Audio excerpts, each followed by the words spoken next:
Our weekend in Oklahoma continues. It's been a great weekend of softball so far here at Love's Field, one of the finest softball establishments you can find. And one of Oklahoma's own, Sam Landry, makes her return to the place she called home for her final collegiate season.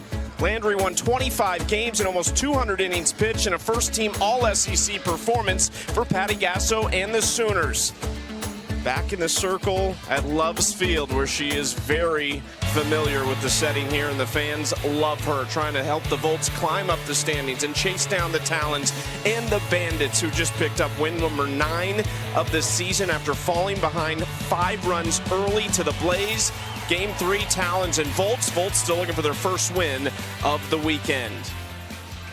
In the booth alongside the two-time All-American Amanda Scarborough, I'm Chucky Kempf. We've talked so much about offense in this league. That's what's happening in Wichita right now. Here, it's been all about pitching specifically for the Talons. Well, what's interesting about that is that the Talons lead the league in home runs. Maybe not after the Bandits get done with today's game, but the Talons are known for their offense at the top of a lot of different offensive categories and not so much pitching. But the pitching has been able to shut down the Volts bats and just hold them just to 2 runs. And it was actually the rookie, Raylan Chapin, who started game 1. And she had a quality start, went deep into the game through 4 innings and looked sharp. Then Megan Faremo took the reins after Raylan Chapin gave up a home run, and Megan Faremo found herself in a little bit of trouble late in the game, but you could tell that she was determined to finish this game a 1-run win for the Talons in game 1. And then in game 2 was Georgina Korick, who got the start.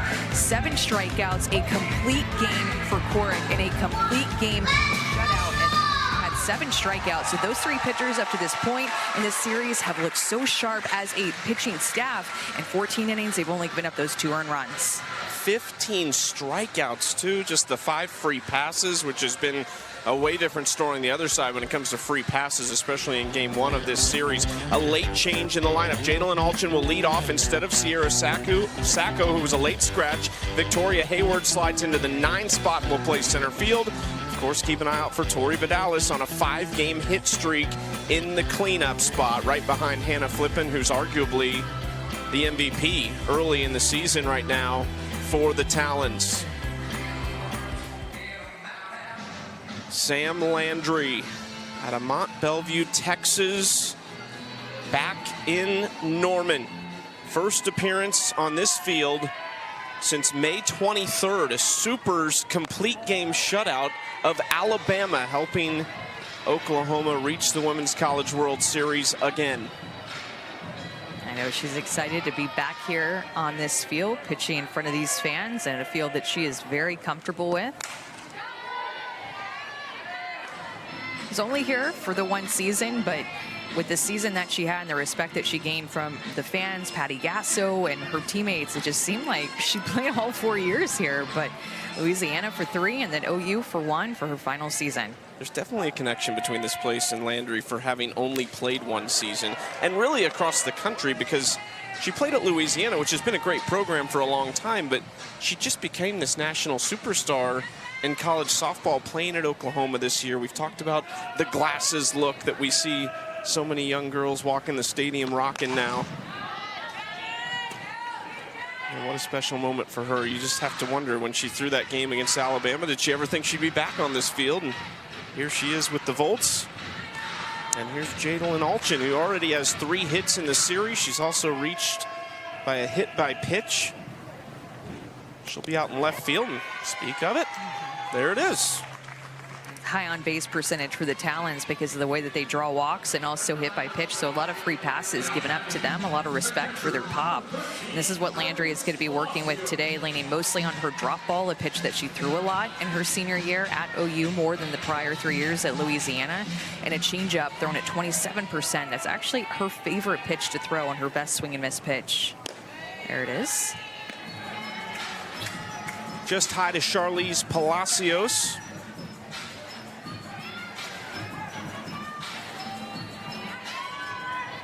Charlize just 1 hit. She's walked a couple times in the series so far. This is for the series today.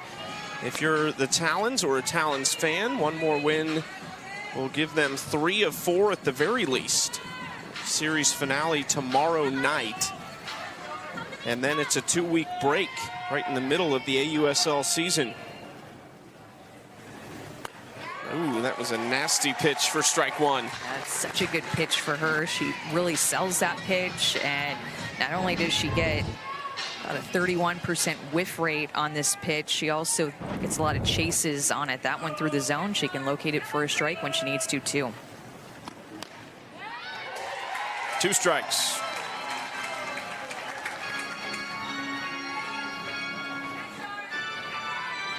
Landry, a second-team All-American, the SEC Newcomer of the Year, and first-team All-SEC.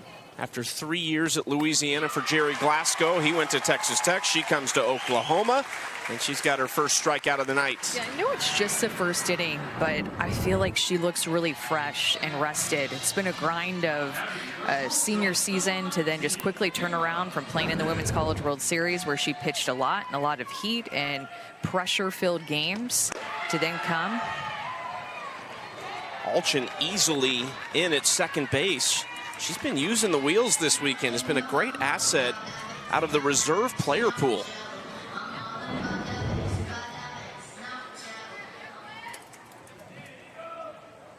So fast, and she has that bit of pop in her bat too. Pretty easy transition to move her from the 9-hole to the 1-hole, and Sierra Sacco, as you mentioned, is Scratch, who has just been so good in that leadoff spot for the Talons. But with the way that Allchin's playing, just move her right up, and you have a very similar player than what you've gotten with Sacco.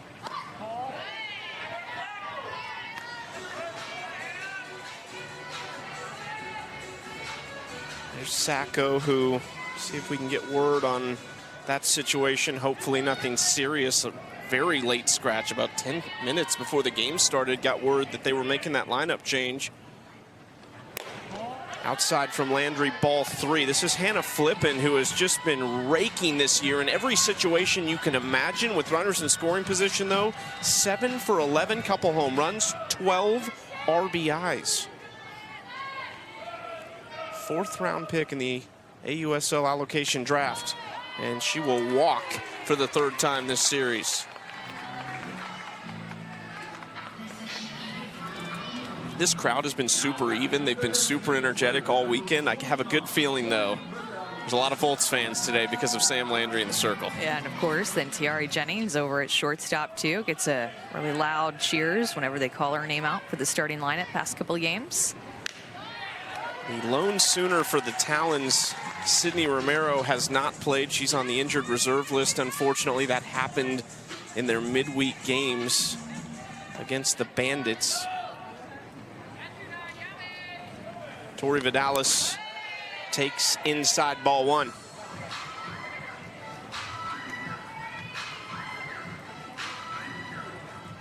There's a visit between Deja Mulipola and Sam Landers. You get a look at Sydney Romero over there. Caught the first pitch from Patty Gasso on opening day of this series. Special moment for her, of course. Her longtime head coach worked under her as a GA as well.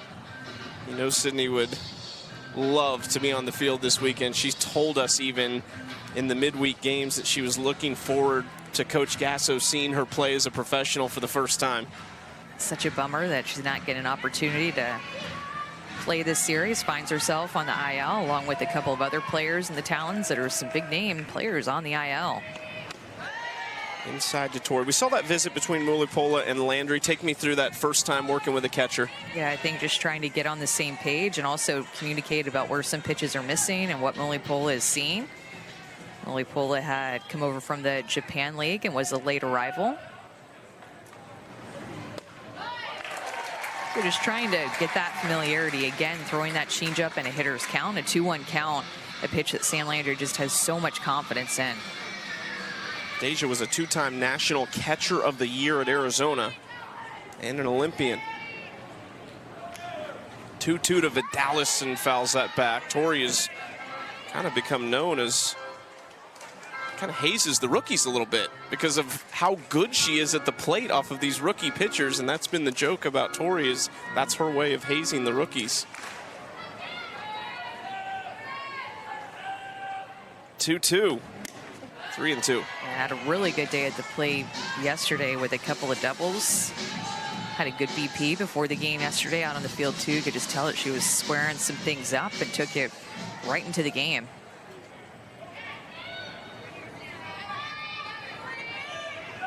Big moment early in this game now with Vidales at the plate. Slow roller right side, scooped up by Garcia. They get the lead out.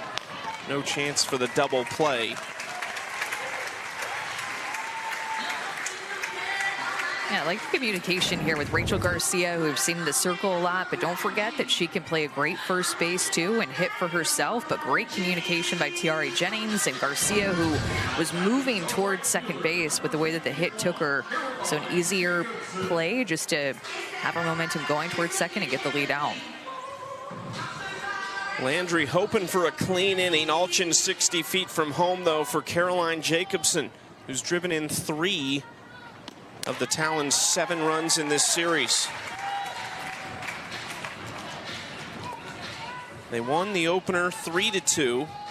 The Volts almost came back in that game in the bottom of the 7th. And then yesterday 4-0 thanks to Korik's complete game shutout, the first in league history.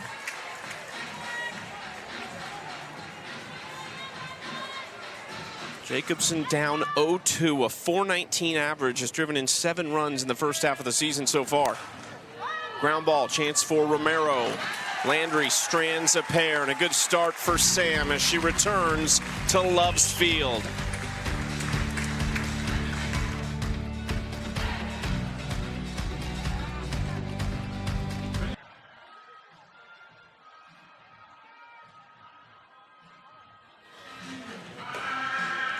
.0-0, solid start for Sam Landry.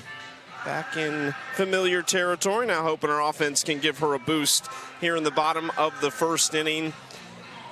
The Volts have struggled in this series. They have been up and down kind of every series, going one way or the other. Amanda Lorenz, she has been a steady force in the lineup for them. She's reached base safely in all 10 games this season, and she will lead things off. D Coffey, we've seen her at the top of the order. We've seen her at the bottom. She's in the 2 spot, which moves Sierra Romero down to the 3 hole, and Jennings in the 4 hole. Up against Megan Faramo from Oceanside, California. She was really good in Game 1 relief of Raylan Chafin, closing the door on the Volts' comeback. 3 innings, 3 hits, 1 run, and struck out 5 batters. A little bit more of an elevated ERA because since she joined coming over from Japan, she's given up just some big hits, extra base hits, home runs. You could tell that she was trying to be better when she came in relief. With a really fierce attitude. She's back with the non-matching cleats, 1 green, 1 white. Intentional, just to try to mix things up, change the vibes in the circle, and it worked the other night in relief. These two will go head-to-head tonight and then become teammates on Tuesday when USA Softball's training camp begins here in Norman, led by Patty Gasso, the new U.S. women's head coach. Lorenz, Faramo, both on that team, along with numerous others in these 2 games. Savannah Jaquish and Hannah Flippen, the left side of this Talons infield, will join them as well. Into left center field and hit hard. Allchin goes back. That's off the wall for Lorenz, who rounds second and rounds first and headed for second for a leadoff double.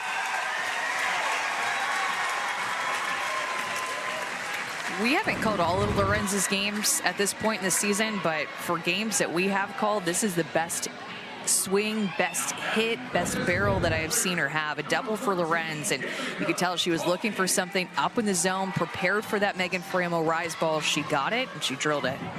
She's on base all the time. That's her 11th hit of the season. She's walked 9 times this year, but that's only her 2nd extra base hit. Coffey hoping to bring Lorenz around. Amanda's just been so reliable, though. A long-time leadoff hitter, too, and such a dynamic one at the top of the Volts order.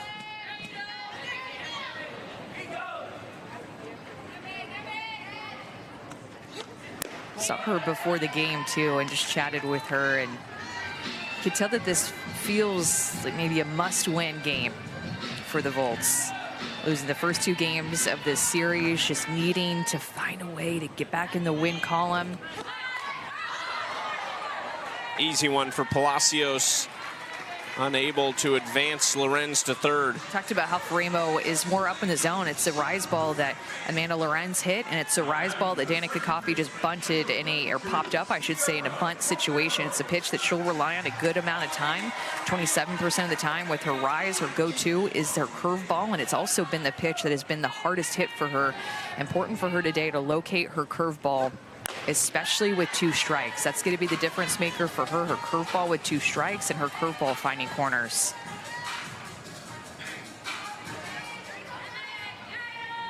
Sierra Romero, we've seen her have a couple of really nice opposite field swings over the last week. See if she can come up big, hitting .323 early in the season. No home runs for Romero yet, couple doubles though. 1-1 count from Faremo. And she's ready to hit too. She's not even stepping out of the box. She's literally keeping her right foot planted exactly where it was when she set foot into the box for the first time. Not getting out, not looking at Coach Crutchman down there at third base. Ready to hit. Good spot from Faremo on the inside corner for strike 2. Sierra said she was a little nervous about the break that's coming up. She wants to keep going. Said she'll give herself maybe 1 day off when she gets home, and then it's right back to lifting and back in the cages. That rise ball at times so far, Faremo's trying to throw it, but it's just not a competitive pitch. So having to go to either her screw or her curveball, just have to pick a side of the plate.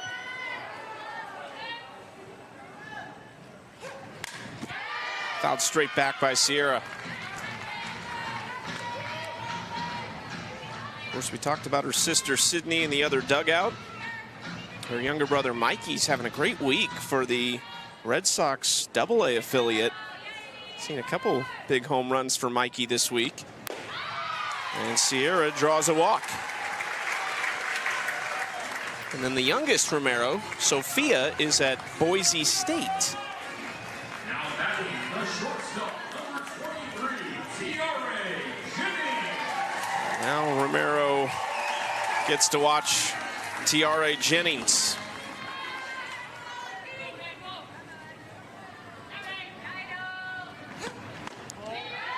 Probably another reason that Sid was a little bit bummed that not getting a chance to play is not only not get to play at your alma mater in front of Patty Gasso, but you also don't get to play against your sister in this series. Tough.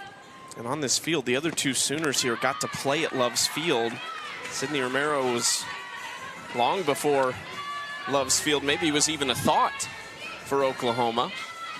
Played at Marita Hines right down the road. You showed me that this week.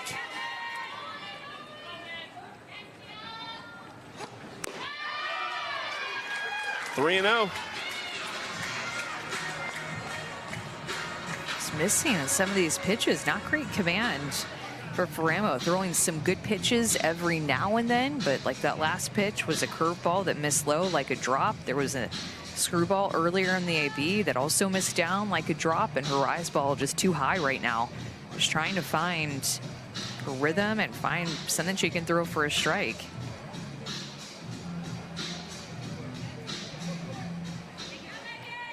Palacios chats with her for a moment. How did you reset in this moment when you are struggling kind of to place pitches? How did you try and snap out of it?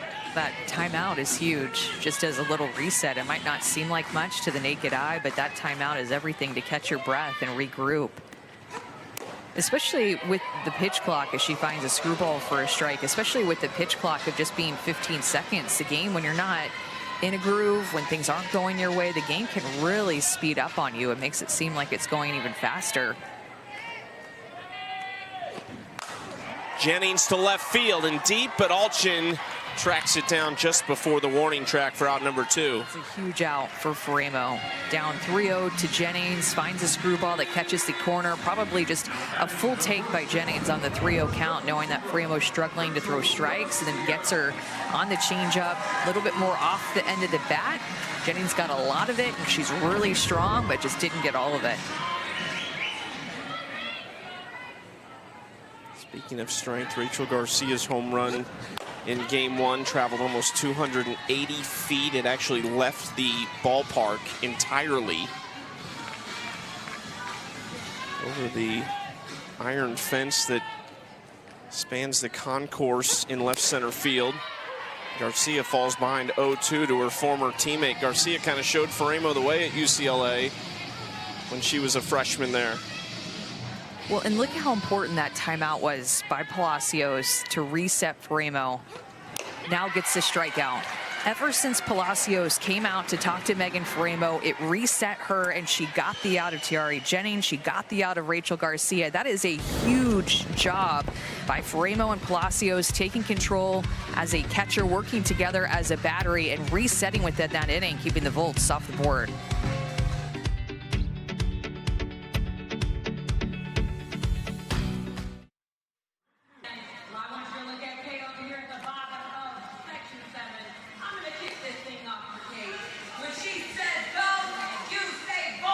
Another warm one in Norman, Oklahoma. Game 3 of this series between the Volts and the Talons. Let's check in with Savannah Collins for the first time. Well, since Sam Landry has joined this Volt squad, she has really been nothing short of a superstar in the autograph line after games. The way the fans have cheered for her in all 4 shortstops, she has had such a big impact. So it's really hard to imagine that at one point Sam Landry was considering not playing pro softball. She had her sights set on going to medical school, but the belief that Coach Gasso had in her really gave her no choice but to believe in herself too. Now, as for today, getting the start at Loves Field, talking to her this morning inside the OU locker room where her nameplate was still right behind her. She was hoping being back here would give her a calming and familiar presence to get back in her groove. She told me that everyone in this league is really feeling this travel schedule. They're pushing through, they're tired, but being back in front of Sooner Nation is exactly what she needed. And they have been behind her. She's had the biggest response of any player here, and there's been some big responses from this crowd who just loves softball, but Sam Landry has had the largest of them all.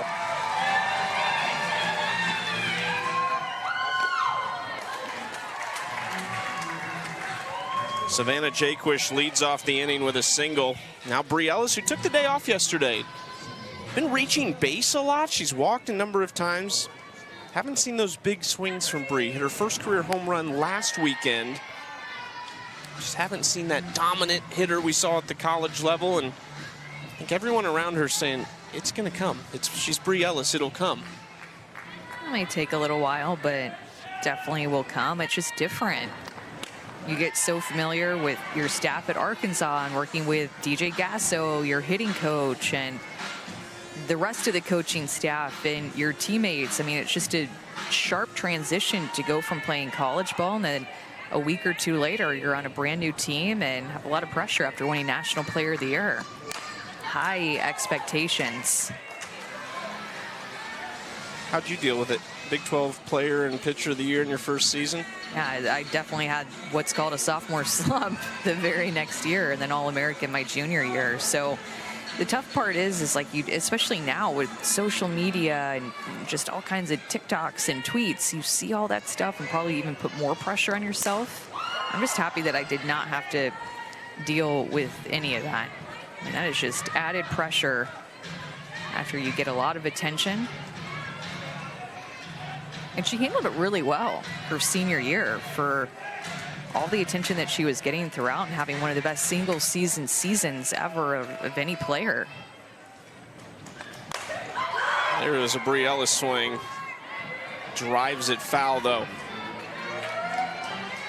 Such a big personality.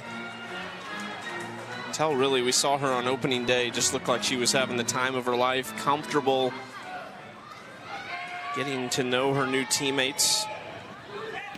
Takes that pitch down low, and it's a solid at bat for Ellis tonight to start off. Well, and she's seen Sam Landry before.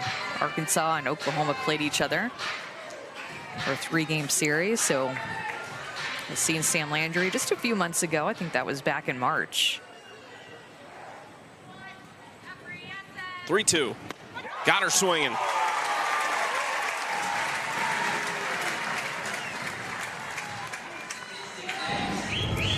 like Bree may have been looking for something else, or it was the fact that that drop ball was 69 instead of 71, 72, a couple miles an hour off of that pitch to get Bree Ellis. Strikeout number 2 for Landry. Starts Aguilar off speed. Allie 0 for 6 with a walk in the series so far. 8 walks on the season. It's been the main source of how she's reached base. Just 4 hits. 2 of them have been home runs, though. So it's really been the long ball or the walk for Allie Aguilar early in the year. She's played some excellent defense over at second base.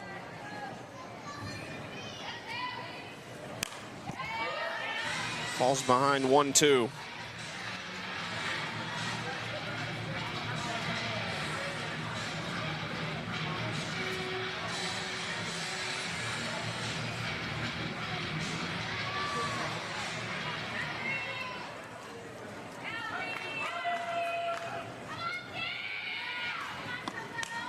Outside corner, strike 3 against Aguilar.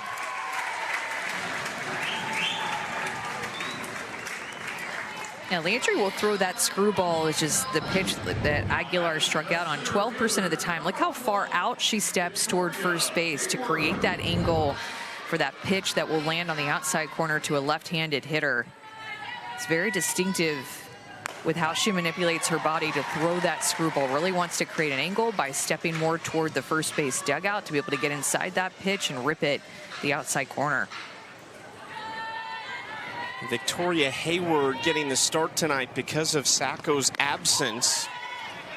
Vic started the opener, but since then has really been used more as a substitution. Longtime pro, though, in her final season as a pro after being the first player to sign for Athletes Unlimited back in 2020 when they started the unique leaderboard style, move up and down as an individual.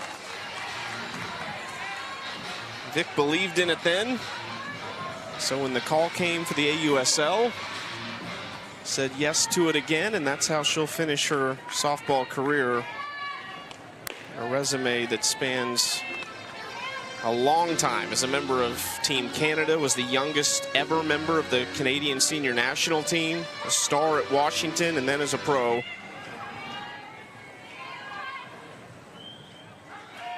Two from Landry. Up and in.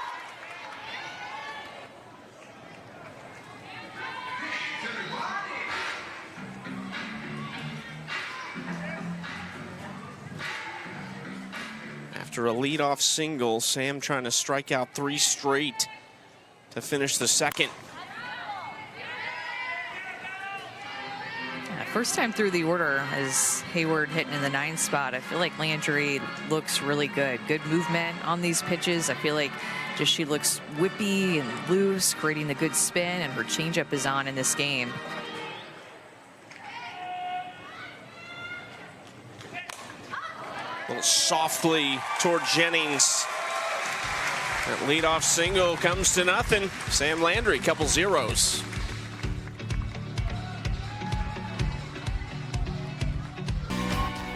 The Athletes Unlimited Softball League is sponsored by Nike and by Poppy.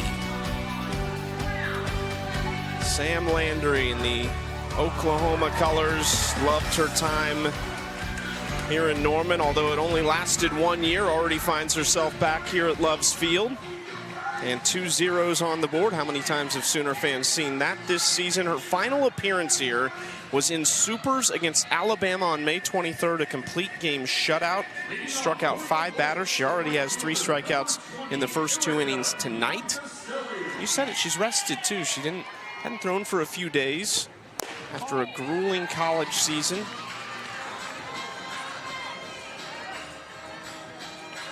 It looks rested to me. Coach Jen Rocha, the pitching coach for OU, is in the house, and JT Gasso, the hitting coach for OU, also here.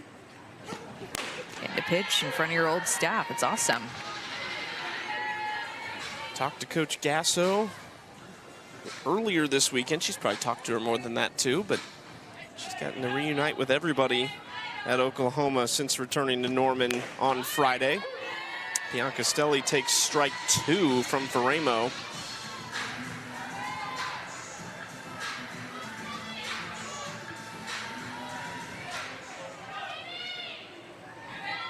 Castelli, Italian-born, but moved to California when she was 5 years old.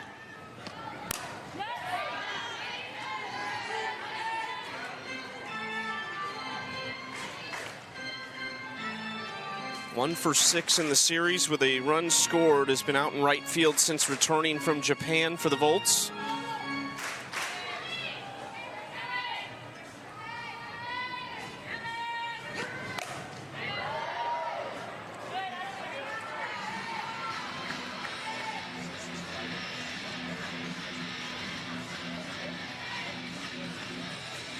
Bianca Stelli returns from Japan along with Deja Mulipola and Sam Shao. A couple players we haven't seen in this series for the Volts. Sis Bates, longtime defensive maestro at shortstop, as well as Jesse Warren at third base.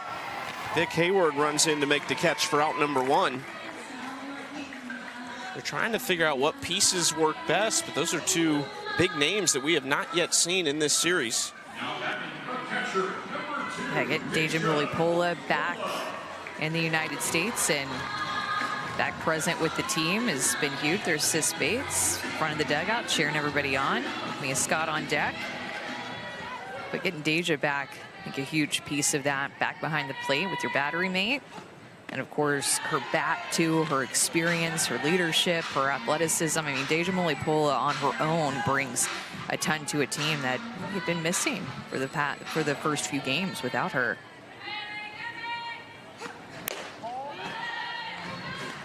Mulipola jumps ahead of Faremo 2-0.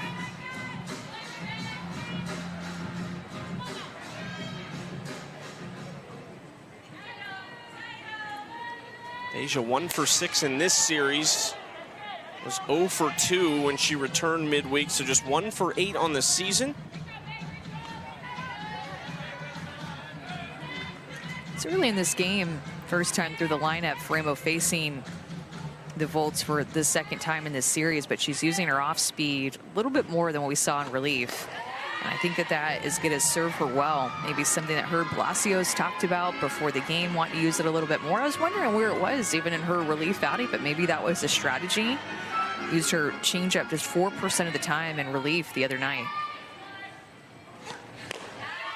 Did you, when you're starting Friday, Sunday in college as the ace of a staff, are you trying to hold something back a little bit for that Sunday outing if you can? No, you can't. You can try, for sure, but sometimes it goes as planned and sometimes it doesn't. It just depends on how you feel that day, what pitches you're getting called that day, if you have to go to something else, the approach of the team against you that day. There's so many different variables that go into it, and that's why it's just such a game of chess to try to stay ahead of the hitter's approach and mix things up the second time that they see you, for sure. Popped up on the 7th pitch of the at-bat and playable. Jaquish makes the catch in foul territory.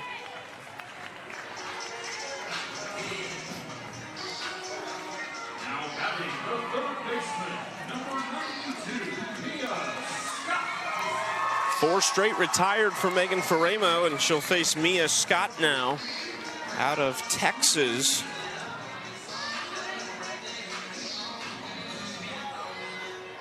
Scott, the only player out of the reserve player pool that's currently on the Volts roster. She's filling in for Kelsey Stewart-Hunter, who was injured early in the season. Kelsey was off to a solid start, hitting .500 first handful of games. Scott into right field, a much-needed base hit for Mia Scott, her first in this series. It's a swing for Mia Scott that we were so used to seeing at Texas. This is a rise ball, just does not get up on her hands enough, and sweet, tight swing to be able to get her barrel to that inside pitch. Well, we had another first in the AUSL today. The first ever trade between the Volts and the Blaze. And this is Sierra Briggs, who was traded from the Blaze for Mackenzie Clark. So Clark today played for the Blaze, actually played well, had a couple hits for them in the lineup. Sierra Briggs comes to the Volts and really maybe a defense for offense type of swap between the outfielders. As Briggs pops out, you'll see her in center field today for the Volts. Scoreless through 2 innings here in Norman.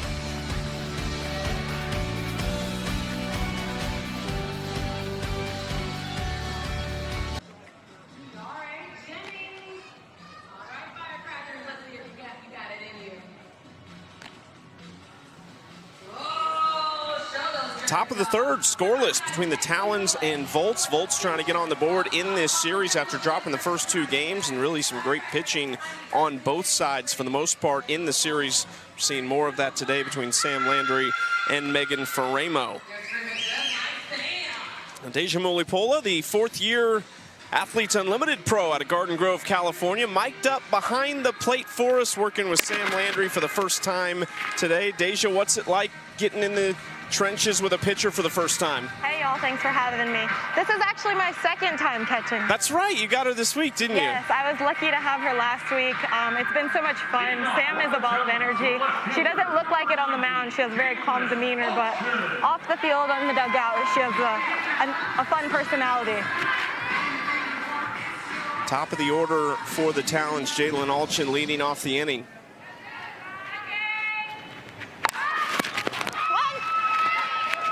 Ooh, got her. What a play by Landry. Great job. Sam Landry is so good at fielding her position. I don't see any coaches coming out asking for a replay review, but she just covers so much ground. She is willing to just field her position well. She likes to field her position, work with Patty Gasso on that in her senior season.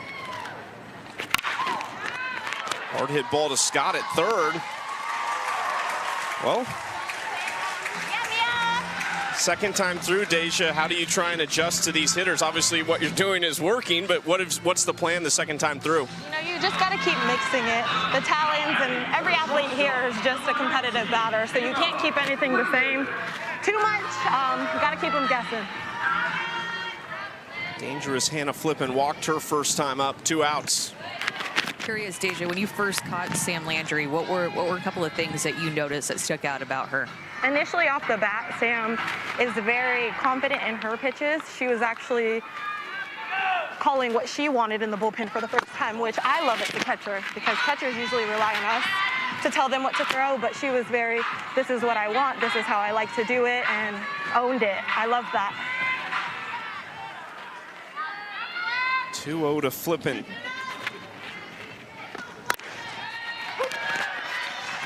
Deja, what was the conversation like after last night's loss, just trying to get this team back and moving in the right direction? You know, we had to kick ourselves in the butt a little bit just because we know that we are all competitive, all great athletes. Props to Georgina Florek for keeping us off the board, but we know here on the Volts team that we can score, we can hit, and just kind of repeating that confidence to each other and understanding we have 2 more games left. So just coming out, being ourselves. Good job! And just reminding, you know, who we are as an athlete and as teammates. Thank you. Deja, before this inning ends, I just want to know, what was the turnaround like from Japan to your first game? How much time did you have in the States? It was pretty gnarly. We rolled right into it. I had a 28-hour travel day with Sam Shaw. But we were just so excited. Good job! We were just so excited to get here with the Volts. Good stuff, Deja. We appreciate it. I appreciate y'all. Thank you so much. Deja Mulipola live in the field and cooking behind the plate with Sam Landry.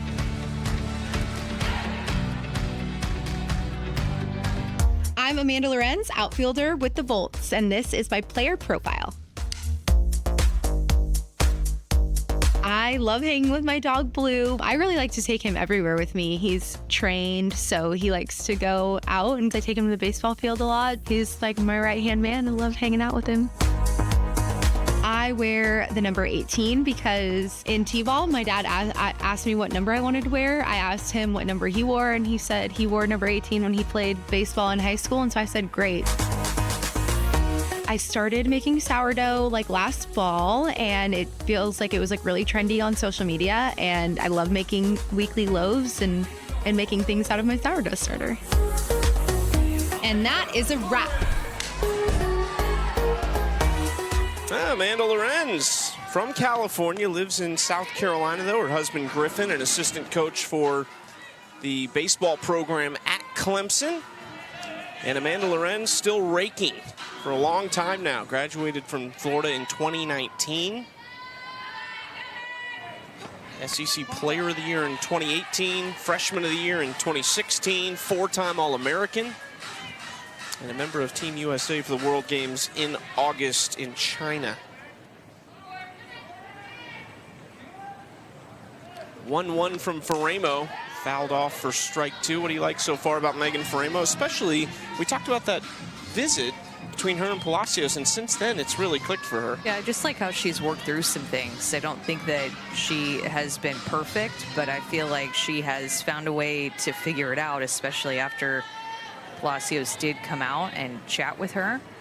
Just all about her location and command. That command has just been a little bit off with some of her pitches today and some of her pitches in her outing, just too close to the plate with her screw and her curve that hitters are attacking when they see it more on the plate.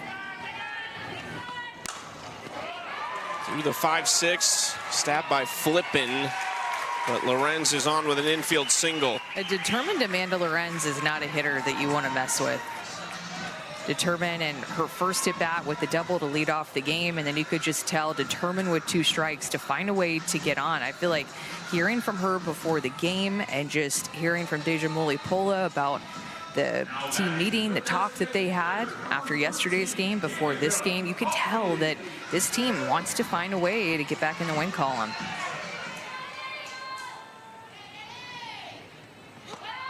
Coffey showing bunt. She popped up the first bunt attempt in the first inning, trying to advance Lorenz from second to third. Now trying to get her in scoring position.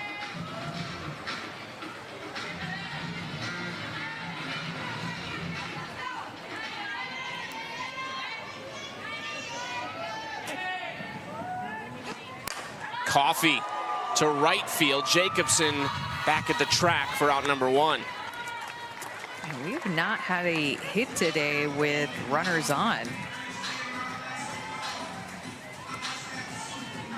Just trying to execute in that at bat, ends up popping out, so Lorenz stays at first base. Are we seeing a turning point for the pitchers in this league? I mean, we have not seen that in Wichita, but here in Norman, we've had 9 total runs scored in 2 games, and if you've watched the league, it's a pretty low number for 2 full games. I feel like there's just so many ebbs and flows with it. It could just depend on the day, how the pitcher is feeling, the umpire's strike zone, what they're calling. Hard hit ball off the glove of Faremo to Jaquish. 1-5-3 for out number 2. And again, I feel like the Volts just have not had a lot of luck in this series either. This is the second time actually that there has been a play off of a fielder's glove that goes to a different defender where they're able to make a play. I mean, I just feel like when the Talons are on defense, they're making great plays, and the Volts just don't have a lot of luck at all. Last chance in the inning, Tiare Jennings takes strike 1. I mean, you really think about that, though, Chucky, the Edenfield ground rule double that could have tied the game. There was a hit down the line. I can't remember whose bat it went off of, maybe Romero. And yesterday's game, that was fouled by literally like an inch or 2. And there's been 2 hard hit balls that have gone off a defender's glove and just rolled perfectly to a different defender where they've gotten it out. The luck has not been on the Volts side at all.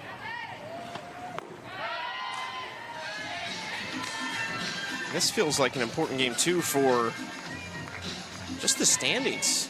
You don't want to fall behind 3-4 games. I think they have an opportunity to fall behind as many as 5 if they were to lose the next 2 to the Talons, who would be in second place. Top 2 go to Tuscaloosa to play for the first ever AUSL championship as Jennings grounds out to third. Another leadoff base runner goes to waste.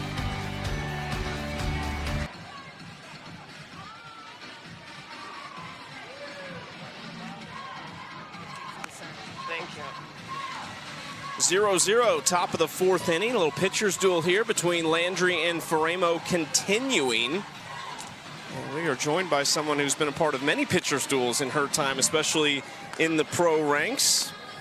Getting ready to talk to the general manager of the Volts, Kat Osterman.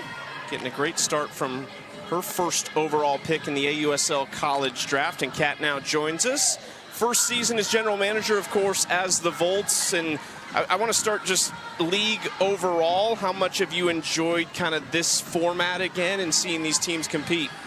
It's been fun having the team format. I think it started with the draft and just trying to put together a good core of humans that are really good at softball and trying to figure out what pieces we're going to click. And that was fun. And obviously getting them together and seeing just each team kind of figure out their own way. It's been a fun first couple weeks. And, you know, I think fans are loving it. They've been turning out everywhere. Vidales ground ball knocked down by Jennings. Just behind Vidales, who reaches to start the inning. How are you liking your role as a general manager? Like, what's it been like for you to have this different role? I really enjoy it. I think the difference is, believe it or not, I'm a people person and I like to have the relationships and not being in the coach role. I'm obviously not with the athletes as much and helping them through things. So that's been a little different, but I'm fortunate. You know, Kelly and I have such a strong and long history as friends. We've been, you know, best friends for over 25 years. And so working with her, it does allow me to be hands off, and I'm not in the mix. I mean, they talk to me regularly about the lineup and if I have any thoughts, and especially because we've been struggling a little bit, you know, is there any moves you would make possibly? But for the most part, I have full trust in my staff with Kelly and Kristen Zaleski, who obviously I know from playing with in pro ball, coaching against, just obviously now she's at Texas, so I see her all the time. And same with Courtney Gettins. I've gotten to know her throughout just different avenues of softball, so I have a true trust in my staff, so that part's been fun. But I'm loving the general manager piece. Runner goes, good throw and scoop, but great speed from the pinch runner, Paige Sinicki. Caroline Jacobsen at the plate.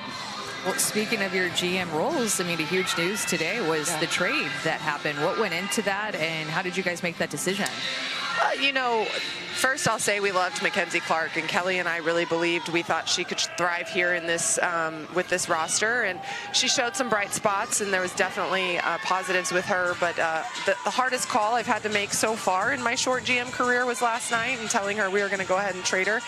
And we were just looking to shake things up. You know, we have a lot of power hitters. We don't have a lot of short game, and Sierra Briggs brings that. Plus, just in center field, I think Sierra Briggs' presence is a little different. And so we just kind of had to make a move, we felt like, and that was the move that could be made. And, you know, the shocking piece was I called Dana Sorensen of the Blaze and said, hey, I'm going to present a trade to you. I presented it, and she was like, well, I think I'm good with it. Let me talk to my coaching staff. And within an hour, we had it officially done and contacting both athletes. So really just needed to shake some things up, and, you know, Clark did great for the Blaze today. Jennings retires Jacobsen for the first out. Sinicki now 60 feet from home with Savannah Jaquish coming to the plate. Put your, I guess, general manager hat on because you picked her first, but I'm also thinking of your TV analyst hat and what you've seen from Sam Landry and what you liked about her to take her first overall.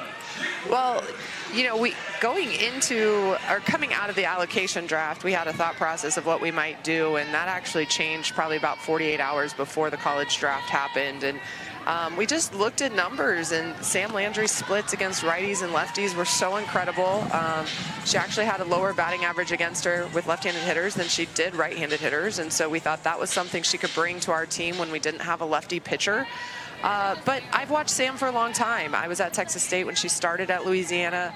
As you mentioned, having been an analyst, I've watched her play against Texas and Texas State and whatnot, being in the booth, and I just really like her presence in the circle. And, you know, I did my GM homework. Tiare Jennings was there as a GA, and so I asked Tiare what she thought and how Sam was as a person. And, you know, Tiare's big thing was she's a fifth infielder, so she can field for herself, make great plays, but she was like, she's a great human, and so she's going to compete with us, for us. And I just thought she had a year that was awkward play, but Landry does get the out at first base. Yeah, she just had a year that was worthy of a first pick, and I really loved what she's brought to the table so far. First run of the game comes across. Now Bree Ellis stepping in against Landry. Okay, you guys are in third place right now, and you talked about just maybe trying to get more back on track and change it with bringing in Briggs. Like, what have you seen from the team, and what needs to get on track to get you guys maybe a little bit more up the standings?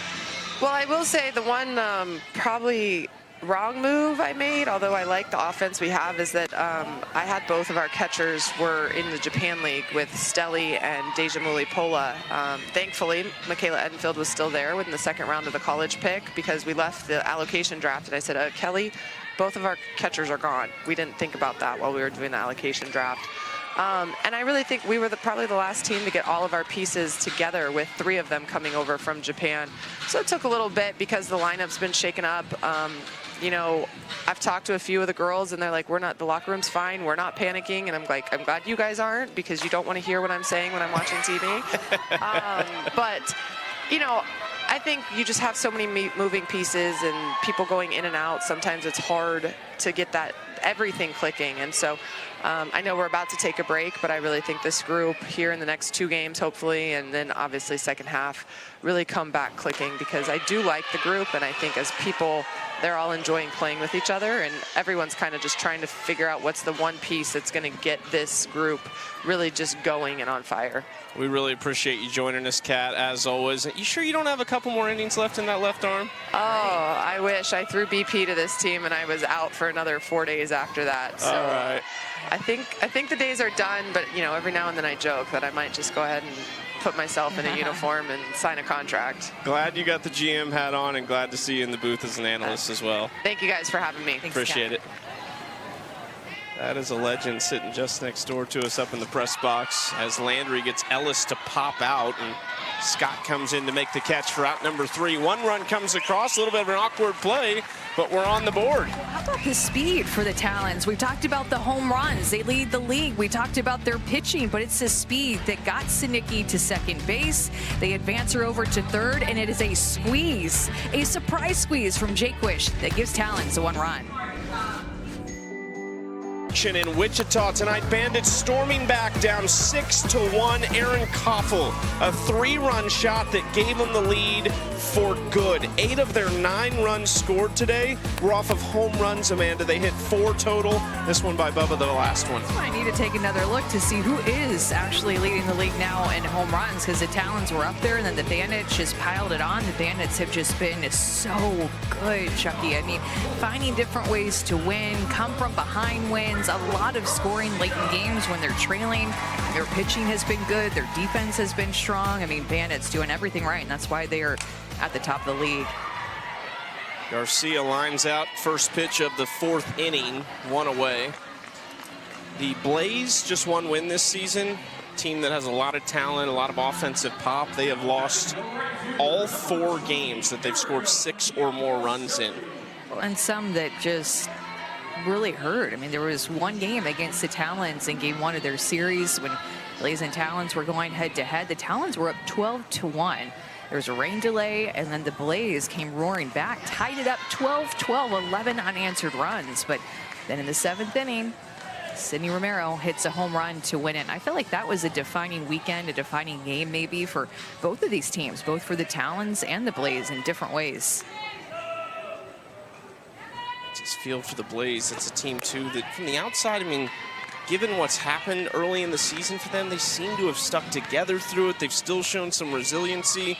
They fell behind early in the game today, but bounced out, had a big inning. Lemley and Alicia Ocasio pitching the last couple nights for the Blaze. Just kind of ran out of gas down the stretch in those games. 1-2, big swing by Bianca Stelly. She's taken a couple for the fences.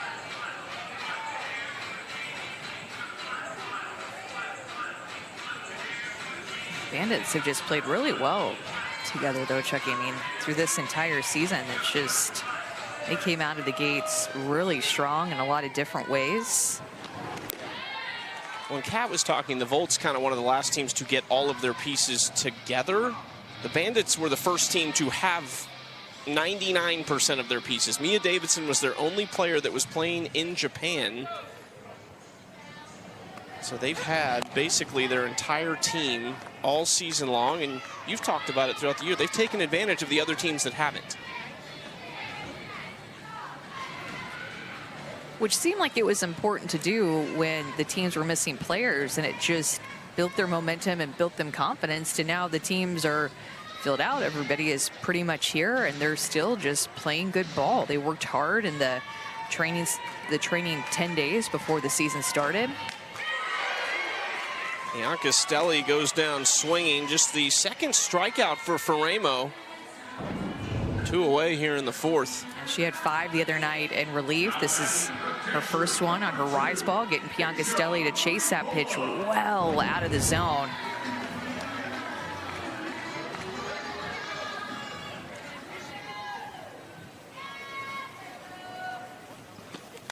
Hard hit, line drive. Jaquish handles it. That'll do it for the 4th inning. 4 zeros for Megan Faremo. More bad luck for the Volts. Really is. You can't hit it much harder. This is 74 miles an hour off the bat, but just right at Jaquish.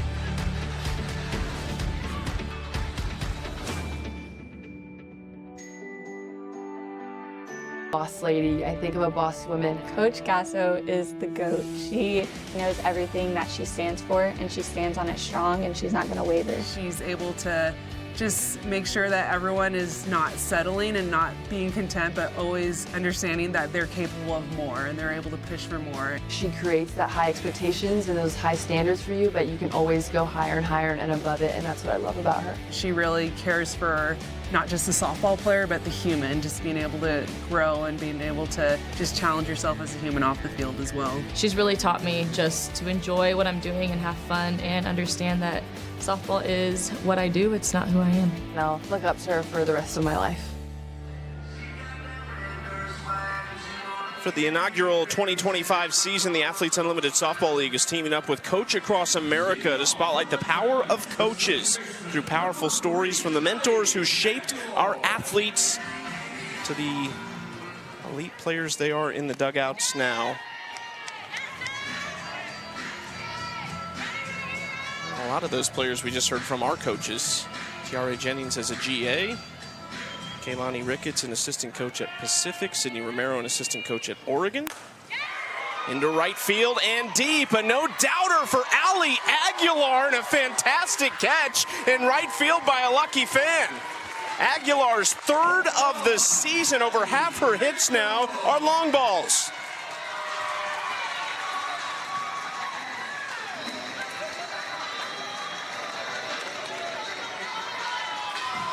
Howard Jacobsen, the hitting coach and head coach for the Talons, talked about sitting certain windows, and it looked like Ali Aguilar was definitely sitting in a window here, low and in. I think it caught a little bit too much of the plate as you saw Deja Mulipola reach her glove back across the heart of the plate. That was a mistake, but it was down. Aguilar looking down, and great catch by the fan out in right field. Love that. That's up there. For fan catches, that was spectacular. Yeah, no fear out there. Leaping, too. That was awesome. No glove needed. Inside ball 1 to Victoria Hayward. Vic looking for her first hit of the series. And look at how just multi-dimensional this Talons offense is becoming. They had not hit a home run until that home run there by Aguilar, and it still won the first 2 games, relying on their pitching. And the first run of this game was scored with a squeeze play with some speed.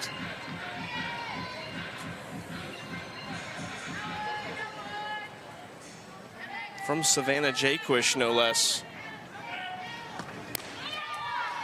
Hayward strikes out swinging. Let's check in with Savannah. Allie, I know this team has talked a lot about hitting through windows and hunting certain pitches in certain zones. What were you looking for on that home run swing, if anything?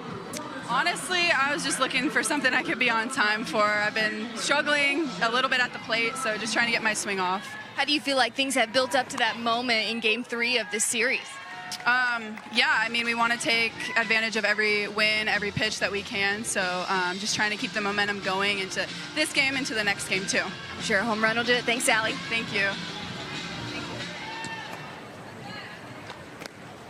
Into the dirt to Jadalyn Allchin with one away. The leadoff hitter, Allchin, 0 for 1, was hit by a pitch, stole a base back in the first.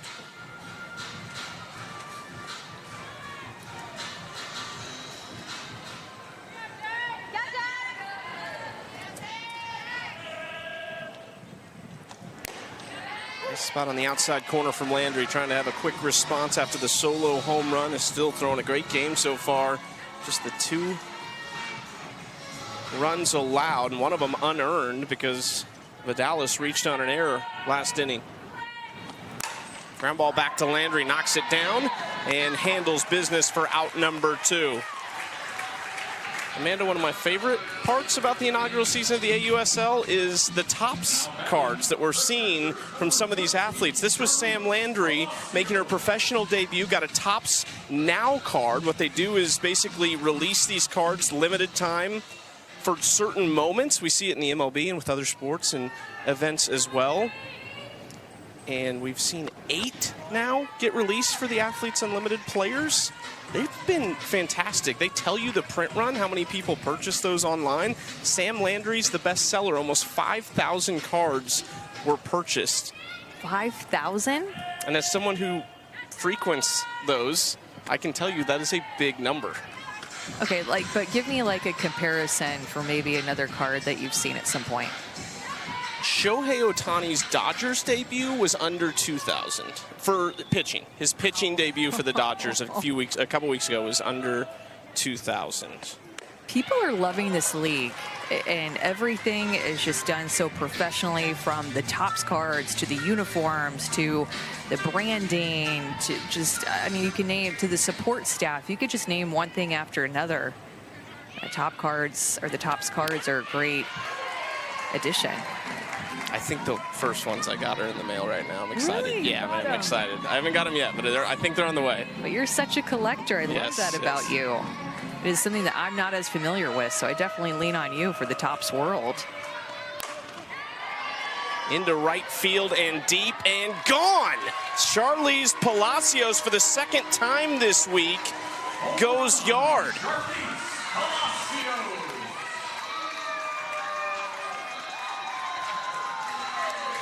Big swing from Charlize to make it a 3-0 game.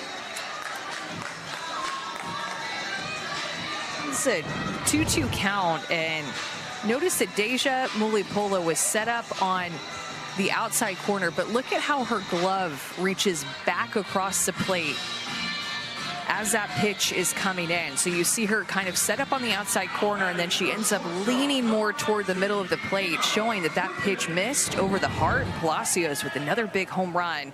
Bat showing up big in this inning. Now 2 home runs for the Talons in this inning. I do have to clarify, I got my MLB stars wrong. It was Ellie De La Cruz, the superstar for the Reds, who everyone loves. His last one that came out did under 2,000. Still. I had to correct myself on the Ohtani. But huge number for Sam Landry and the rest of these players, too. And, of course, Kim Egan and the other legends. Couple more big swings. Big swings, big meals up here. Patty Gasso just dropped off some Mexican food from her husband, Jimmy Gasso, and we have 2 home runs in this inning. The Talons extend their lead. Aguilar with a solo shot to lead off the inning, and then Palacios also does it. Those are beautiful swings by the Talons to extend their lead to 3.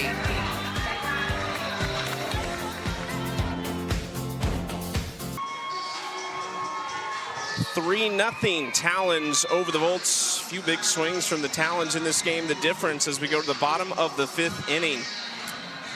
ESPN and the AUSL announced the launch of the Ultimate Softball Snackdown, a competition to crown the first ever official snack of AUSL. Fans can vote now through July 17th via @ESPNW and @Sisters Snacking social media to crown their favorite snack. The winning snack will be crowned Thursday, July 24th. Leadoff hitter Mia Scott tries to bunt the first pitch. That's strike 1.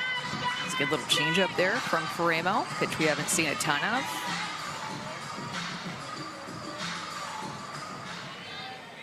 got a much-needed single her first trip to the plate out into right field. Watches ball one outside for Megan Faremo.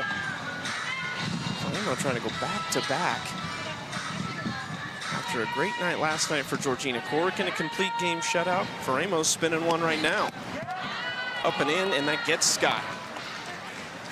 All right, we're talking snacks. This was delivered by the legend herself, Patty Gasso, on a 93-degree day, said they need a big old plate of delicious Mexican food. Yeah, so Jimmy Gasso, her husband, made it and asked if we wanted any. And I mean, this is looking really good. And I have not had a home-cooked meal in a very long time because we've been on the road, but we have some enchiladas and some beef fajitas, rice, and then some shredded chicken tacos too. So this is looking delish, and I can't wait to heat it up. Or thanks for holding it for me. Right now. No, you hold it. I'll eat it. It is delicious, though. Oh, very yummy. Can't wait to get into that. You got to call the game. I got a mouthful of taco for a second. No, we can't have that enchiladas go anywhere. We need those to get heated up a little bit later, for sure. Yummy. Mr. Gasso getting brownie points. Now batting the center fielder, number 90, Sierra. So Mia Scott on after the hit by pitch, and now the newest Volt, Sierra Briggs, traded today from the Blaze with her second at-bat after popping out to Hannah Flippen at shortstop in her first AB. Oh, and it's in these execution situations like this that the Volts just need to be a little bit better. They've had barrel control hitters with D Coffey and Briggs up in these situations, and they have not been able to advance the runner with either a bunt or a slap attempt. They've had this, what, 3 different times now? It's a lack of execution.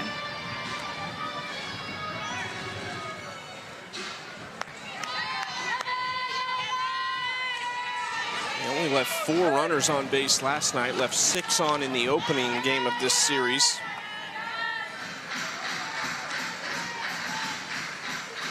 Maybe even more important because your most reliable hitter is standing on deck with Amanda Lorenz. If you could possibly have a runner in scoring position or even 2 on for Lorenz, this game could change in a heartbeat.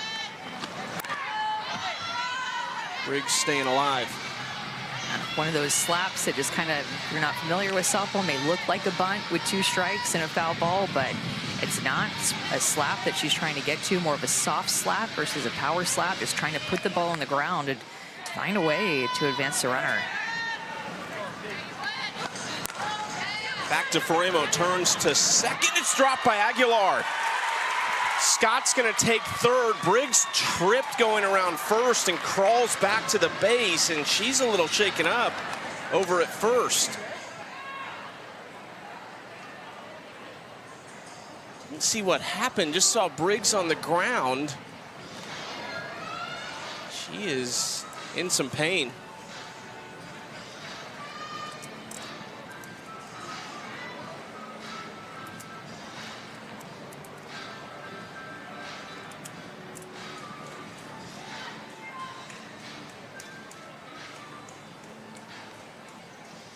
Looked like the Talons were going to get the lead runner, but the throw was a little low. Aguilar couldn't handle it.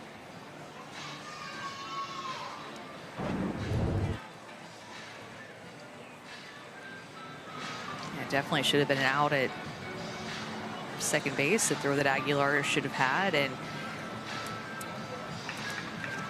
Briggs, oh wow, collides with the umpire.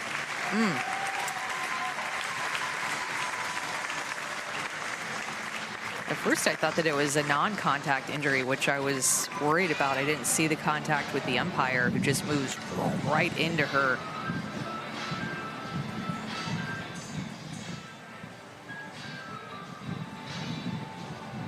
You wonder if she gets thrown out there. We had an umpire interference call in the Women's College World Series. Do you think that would have been called there? Yeah.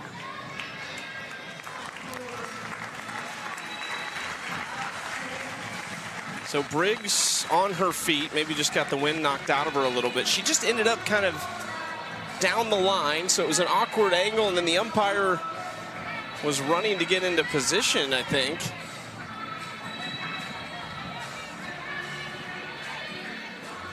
It ends up being a 1st and 3rd for Amanda Lorenz. A great situation for the Volts. Well, and a little bit more bad luck for the Volts that Briggs is at first base and maybe feeling a little bit shook up, but good luck in the sense that Aguilar did not make that catch at second base. It was still no outs. Lorenz 2 for 5 with runners in scoring position this season with 3 RBIs and a pair of walks. She has not struck out in a situation like this. She's only struck out once this season. Ground ball left side, Lorenz comes through. Briggs to second, and the first run of the board is on for the Volts.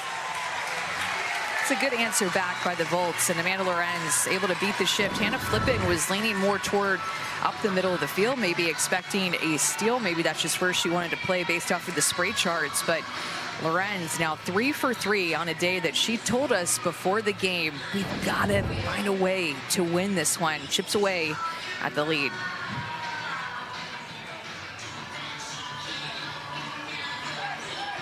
Let's go down to Savannah with more on Amanda Lorenz. What's so interesting about Amanda Lorenz being in that leadoff spot, she talked to me about how she thinks she has been the #1 hitter 98% of her career, and it has shaped the way that she approaches hitting. She wants to be a tone setter, a catalyst who can put up tough ABs and make a statement. And even when she rolls around throughout the middle of an inning, she's still able to do that because of being a leadoff hitter at heart. She is a unique leadoff hitter since that she's got so much power, but we've seen her, we just become accustomed to seeing Lorenz #1 on the lineup card.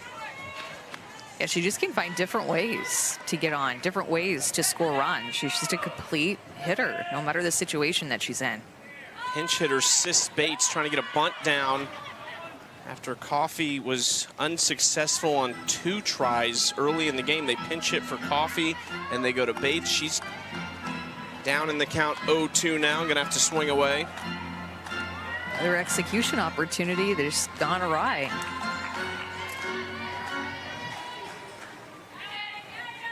She put something in play here. Yes, she can, into left field, base hit for Sis Bates. That's a big time swing for Sis.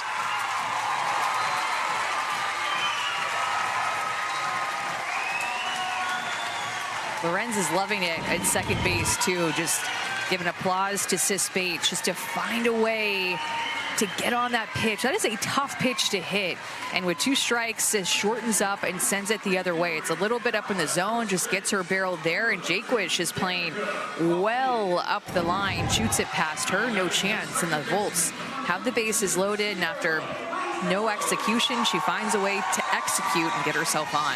Gotta feel good for Sis, one of her first chances in this series.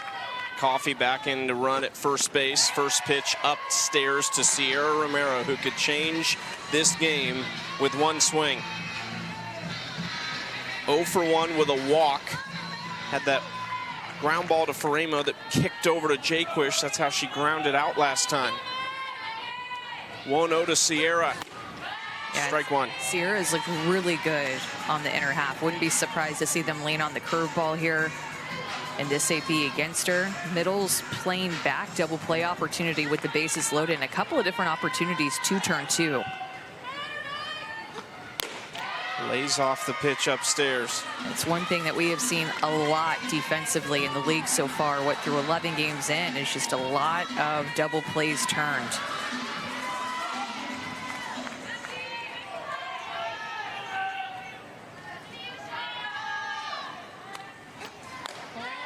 Three and 1 count to Romero. Where are you looking if you're Sierra right now? In with a screwball, and you can tell she wants nothing to do with the curveball, wants to make Megan Faremo prove that she can consistently throw it for a strike, and now she has to come to a screw. There it is, takes strike 2. Just bases loaded, just make her make a pitch right there. And a little bit wild at times. Just 4 base runners in the first 4 innings. Already a pair of hits and 4 on base in this inning. 1 has come around to score. The rest are out there for Romero. That is inside, popped up in foul territory, and it gets down. Jaquish couldn't get there. She was kind of fighting around Briggs. One tiger in the way of another. That's right. She's asking about interference there, runner interference, because she felt like she could make a play, and that's exactly what Howard Dobson is, another former Tiger there, talking to the umpire about that. Howard Dobson coached both Sierra Briggs and Savannah Jaquish at LSU as a longtime assistant. Let's see where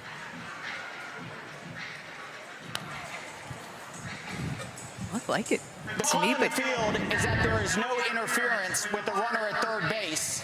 That call is under review by the Talons. she's also trying to get back to the base. It's an interesting part of the field. Yeah. But certainly you think Jaquish makes that play. Yes, I do. I think she would have been able to track it down if there wasn't contact there.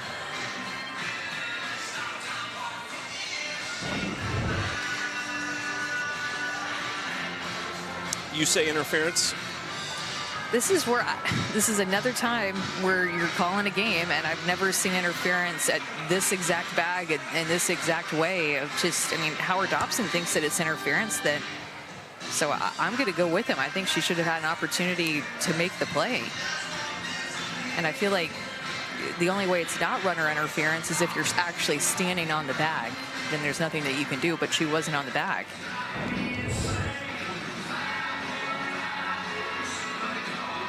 Tricky one. See something new all the time with rules. And I guess too, was there actually contact? The umpire looked like he made the safe sign. So was there actually contact? Looked like it to me that there was some contact there. Because it's almost like Sierra Briggs sets a pick. Yeah. And keeps her unable to catch the ball. After review, the call in the field is upheld with no interference. That is the Talons' first challenge. I mean, it's hard because as a defender, what are you going to do? As a base runner, what are you going to do? I just know that that interference caused Jaquish to not be able to catch that ball. I feel like the base has something to do with that, right? I mean, she's almost on it. Yeah, like she's taking the step onto the base. First pitch swinging after that. Hayward backtracks and makes the catch. Now just one out and another run comes across. The lead down to just one.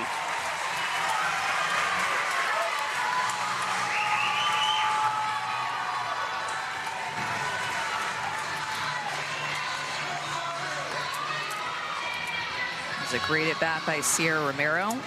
Forgot after all that it was a full count, bases loaded, must-have pitch for Faremo. She throws her a screwball, and good job of keeping her hands inside that pitch. How much would this crowd love to see Tiare Jennings come through? And how many times have they seen it here in Norman? Just 1 year on this field. And a delayed throw by Palacios, and now runners at second and third.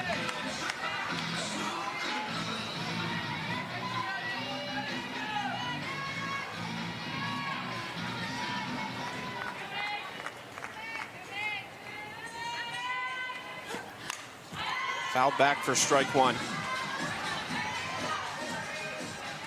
Maybe the second biggest moment in the series for the Volts offensively after the opening night 7th inning, in which they almost erased a couple run deficit to come back and tie it and potentially win it.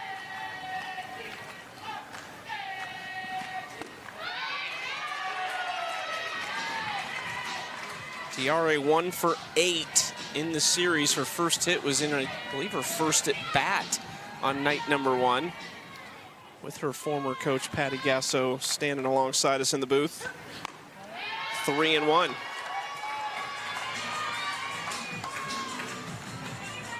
Yeah, the Talons have been so quick on pitching changes. I'm curious, when are they going to make this move with Faremo? Haven't had a ton of hard contact in this inning and gotten herself into some trouble. Remember the leadoff hit by pitch to Mia Scott. There was also the error that followed that. So just a tough way to start this inning for the Talons. And now the Volts are really making her work this third time through the order. 25 pitches this inning so far. 3-2, fouled back. Just spoiled that. Just got a little piece of that.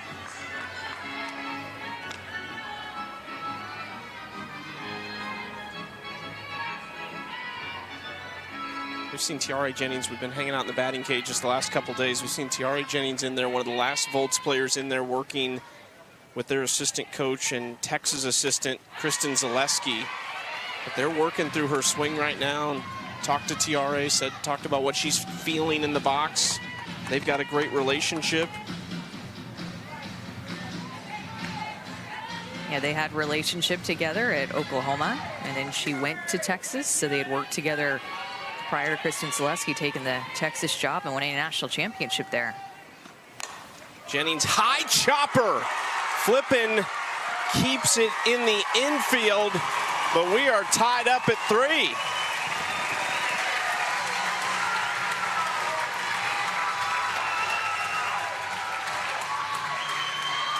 Well, you're finally seeing some fight out of these Volts at bats.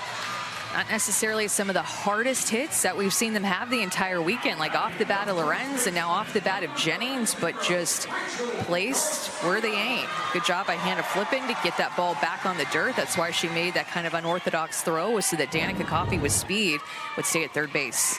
Hard hit ground ball, stepped on second, another double play. The Talons limit the damage to 3, and we are tied 3-3 after 5 full innings in Norman.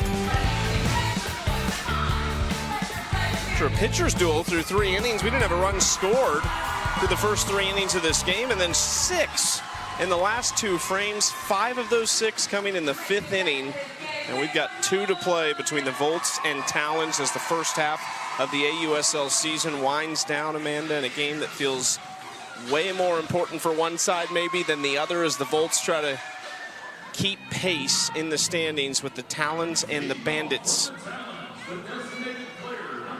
Amanda Lorenz helping lead the charge last inning to get to those 3 runs. But a tough part in the order here for Sam Landry in her 6th inning of work. Remember, a couple of home runs off of her in the last half inning.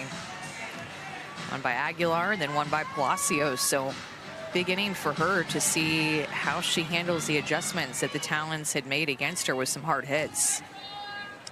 0-1 to Vidales.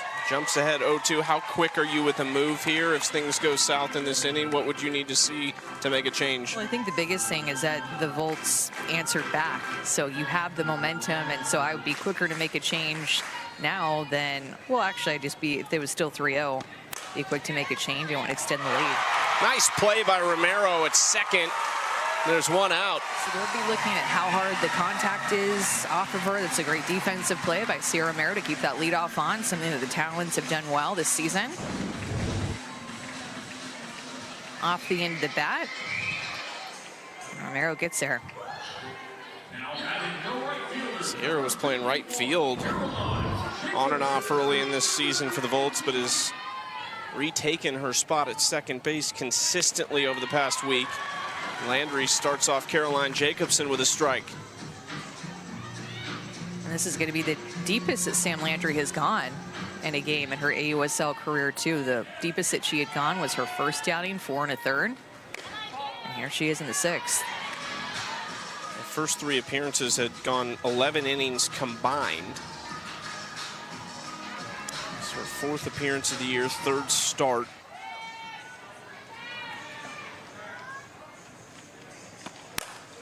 Popped up on the infield. Garcia behind the base, and now Romero handles it.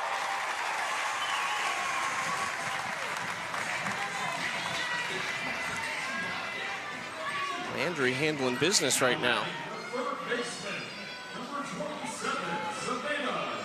If you feel yourself getting tired in the circle, can that 3-run fifth inning give you a little bit extra in as a pitcher? Yeah, it definitely feels different with the tie game versus down by 3 and your team hadn't scored a run in a while. I mean, the Volts got shut out yesterday. They were getting shut out just until that last inning in this game. So the offense has been quiet for them. It's the most runs that they've scored in a game this series is already right now. Savannah Jaquish stands in the way of Landry going 1, 2, 3 in the inning.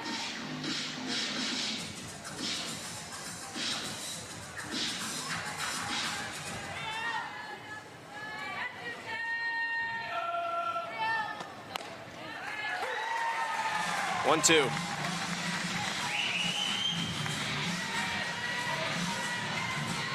Jaquish made her way to LSU from California. Landry has a lot of family in the Louisiana area, was raised in East Texas, in Mont Bellevue. Got to go back to Sulphur, Louisiana. That was a very pro Sam Landry crowd there. Two players who have familiarity in that state. Landry having started her career at Louisiana. Ground ball left side, Scott at third, casually across the diamond. 1, 2, 3 for Sam Landry. Can the Volts keep it going offensively after a 3 spot in the 5th? The Athletes Unlimited Softball League is sponsored by Nike. Sam Landry pretty solid in her quick return to Norman. After last pitching here less than a month ago. There she is with the legend Patty Gasso, who is in fact here tonight. She's kind of hiding in the booth with pitching coach Jen Rocha and her son JT Gasso, who's another assistant. So a lot of the OU family here to watch Sam Landry. And she put on a pretty good performance so far. There's Patty Gasso up in the booth. Been a busy weekend for her, recruiting and also making her broadcast debut with us. He's quite the multitasker. Has some college athletes from the U.S. national team coming in tomorrow, and then they have the training week that you mentioned that will be here this upcoming week. Or an evaluation week, I think is what she called it. Bianca Stelli leading off the inning against Faremo.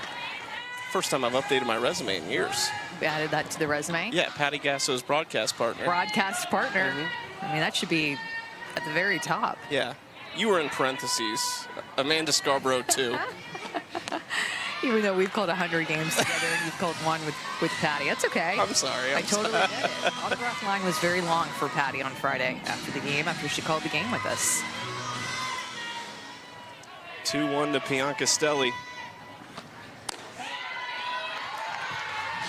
Yeah, and look at Megan Faremo just work her own way through this game. It's have some pitchers who've given up some runs, and sometimes you see coaches pull the trigger to make a pitching change pretty quickly, but they're liking what they're seeing out of their starters, even though there has been some traffic on the base pass and some runs scored against them. A lot of belief in what their stuff looks like tonight.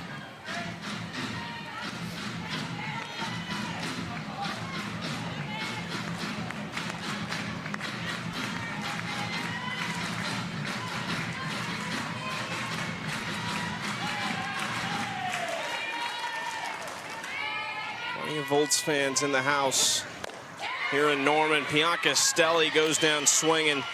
Just the 3rd strikeout for the Volts today. And when you're still getting strikeouts and swings and misses in the 6th inning, you know you're still in a good place. A screwball that looked like it kind of turned into a low rise ball, but a great location after getting Bianca Stelli to chase the rise ball on her last AB. A little bit lower for one, ties up her hands. One away from Mulipola. Hit a really hard line drive at Savannah Jaquish at 3rd for an out earlier. Look at this, 3 runs tonight versus 2 in the first 2 games combined. And they're also closing in on their hit total for the first 2 games combined with 6. The other thing, you were talking about the competitive at-bats last inning for the Volts. It's not necessarily what we've seen the first 2 games. They struck out 15 times over the first 2 games in this series, only 3 tonight. Doing a much better job putting the ball in play. And it's funny, 'cause still I feel like their hard hits turn into outs. I mean, that last hit that turned into a double play was probably One of the hardest hit that they had all inning, and that was a double play, but a couple of hits that got through were not nearly as hard, but just in the right spot. And that's how the game goes sometimes.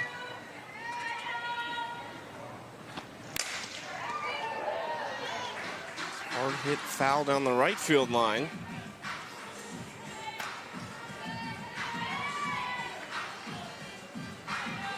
Pitch number 100 coming for Faremo.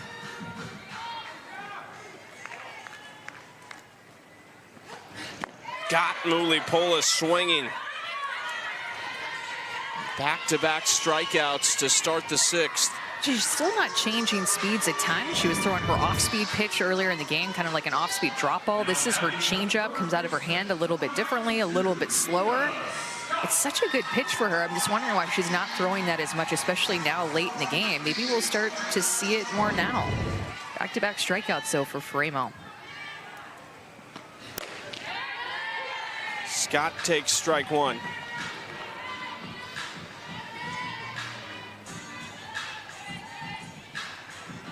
Has reached both times, a single, and was hit by a pitch in the 5th.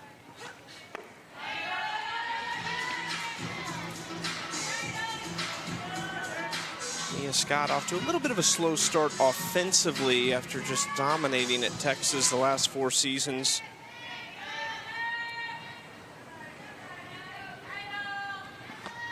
What's the most daunting part of being a hitter in this league? We talk about how great the offensives are, but when you do have struggles, what's the toughest part to get out of it? I think that you just have to continue to face like All-American after All-American, top pitcher after top pitcher. There's just no break to find your swing.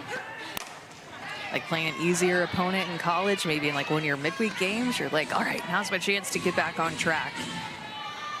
But instead, you just keep facing great pitcher after great pitcher.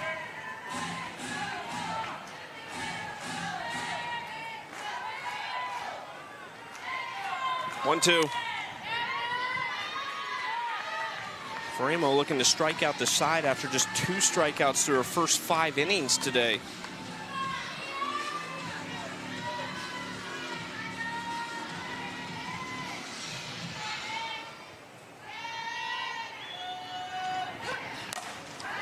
Slow roller to Aguilar. And they just take care of Scott over at first. 1, 2, 3 for Megan Faremo.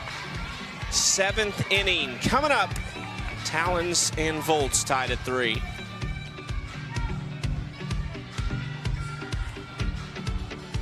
Is put together right back here in Norman at Loves Field, a place that she is very familiar with, and in front of fans who just adore her, going her deepest into a game in her AUSL career, now going to the 7th inning and owning the bottom of the zone, getting that chase of Hannah Flippen with the rise ball, but really owning the bottom of the zone with her rise ball, screwball, and changeup. These fans have seen a lot of her this past season, and they love it that they get a chance to see more of her in the 7th inning. Just 3 hits. A couple of the runs are earned. There's 5 strikeouts for Landry. 2 of college softball's biggest stars from this season facing off to lead off the 7th. Ellis takes ball 1 downstairs. Bree Ellis 0 for 4 in the series with a walk. Didn't play yesterday. Back in the lineup today. You could see Bree Ellis just getting mad in this at-bat and letting one rip. It's going to be hard when you throw her off the plate like that changeup down, but she finds herself in a hitter's count, and you never know. With a hitter like Bree Ellis and her power, just takes 1 pitch.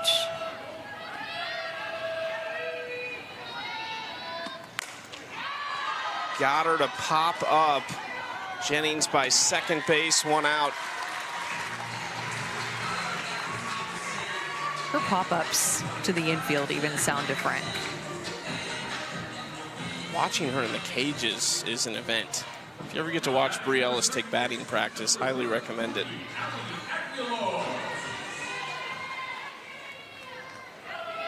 Ellis down for out number 1. Now Allie Aguilar, who hit a solo home run to lead off the 5th inning. And then a few batters later, Palacios followed suit. That's what helped them build that 3-0 lead before the Volts responded with 3 of their own in the bottom of the 5th.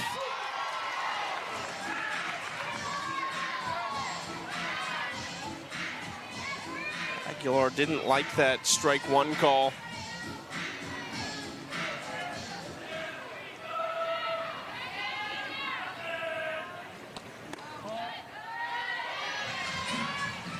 Two and 1 to Alley. Second year playing under the Athletes Unlimited brand, played back in 2021 in what's now known as the All-Star Cup, which we will have in August, that individual leaderboard style season.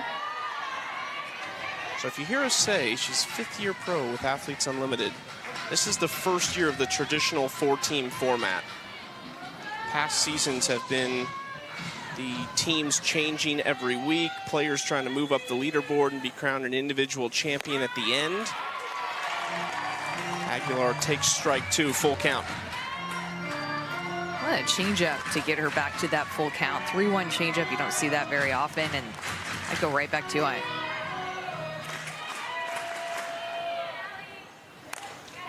And Jennings got up and get it! My goodness! Tiare Jennings, what an athlete!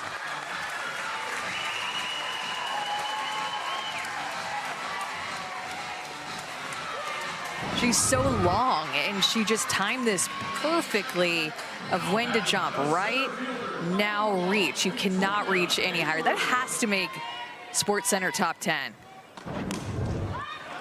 Right back to Tiare on the ground, taking care of business. We were talking about her athleticism with Patty Gasso the other day. She said, well, you think I'm athletic, right, Coach? Of course. This is pretty athletic, and you can put her anywhere on the infield, and I guarantee you she would make plays like this. Perfectly timed. And now the Volts have a chance to walk it off. They need a win. They want to win. The luck has not gone their way, but could it shift here?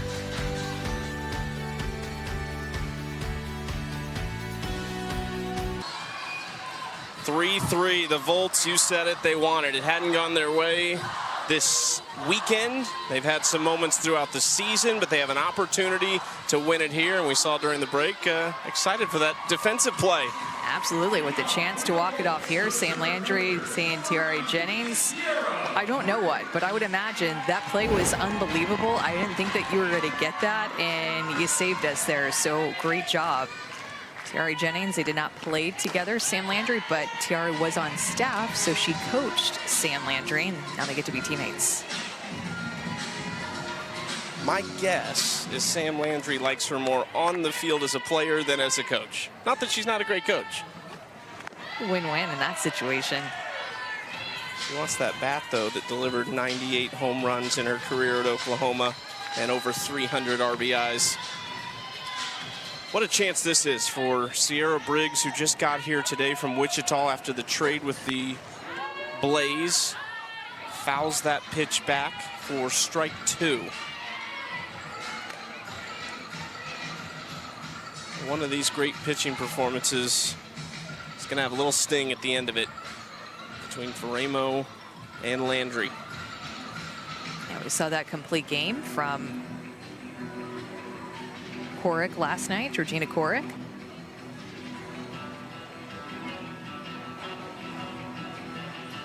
Might be switching the pitch comm, or is this an injury for Palacios? Yeah, she looks in pain to me. Talking to the trainer, maybe caught that pitch wrong. Hoping she's okay.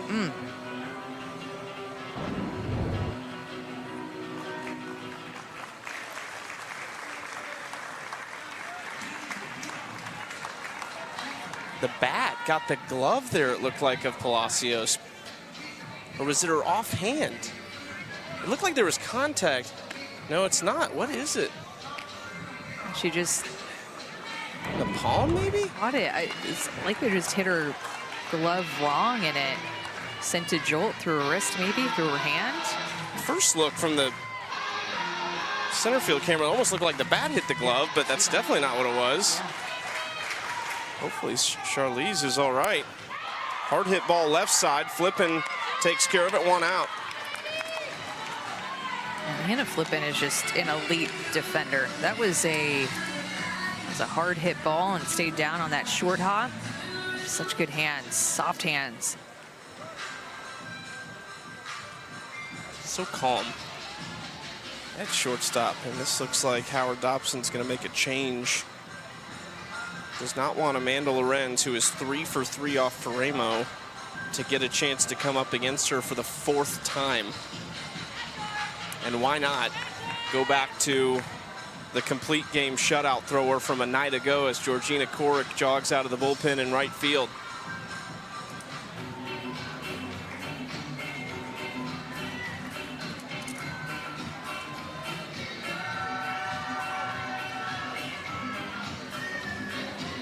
Georgina Korick just paints corners so well, and the umpire last night in the game was giving her a little bit off the edge with her screw and her curveball. And when you have a pitcher like Korick who can paint the corners like that, it's just tough to go up against her. A lot of looking strikeouts last night for the Volts against her, but splits the plate pretty evenly, can move the ball up with her rise ball, and then has a changeup that sets up everything else. But you see all these looking strikeouts because she got the call, and or the Volts weren't expecting that side of the plate because she can split it so evenly. Georgina Korick, former NFCA National Pitcher of the Year out of South Florida. Great Britain national team member since 2014, won silver at the European Championships last summer. Italy won gold. So Erica Piancastelli, who's in this Volts lineup. Korick just 3 hits with those 7 strikeouts in yesterday's complete game shutout. Amanda Lorenz is the first batter that will face her. She was 0 for 2 with a walk against Korick. Well, and Lorenz has really handled the outside part of the plate today. The first pitch that, or the first hit, I should say, was a double that she crushed. That was her best hit ball, but then she's just kind of taken that outside pitch through the 5-6 hole a couple of times, and I'm interested to see if Korick will challenge her inside. One thing that we know we will see is going to be the changeup. It's just going to be when does she throw it and how often does she throw it in the Save to Lorenz, where one swing, one pitch could win the game for the Volts. Megan Ferramo, 6 1/3, 3 hits. Just 2 of the 3 runs were earned and struck out 4 batters. 2 of those came last inning after just 2 in the first 5 innings. She'll continue to see her ERA overall in the season drop after the past couple of outings that she put together. That first weekend she was back was tough on her, but she's gotten better as she's gone along.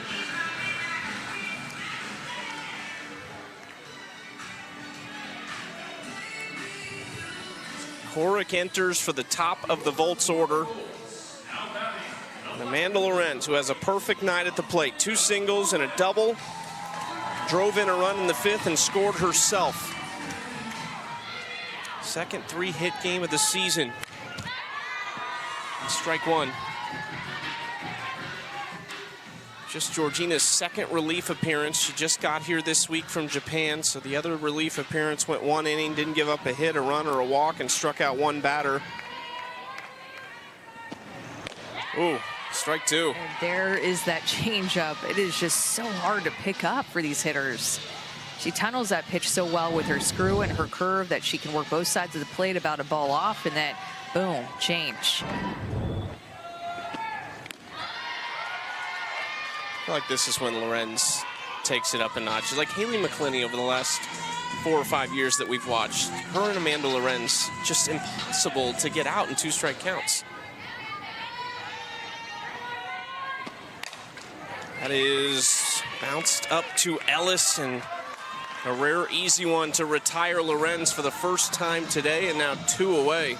That's why that is such a big out to keep her off the base pass. Get 2 outs, and now you just get to go right at D Coffey, who does not have a hit yet tonight. The Volts have played extra innings twice this year.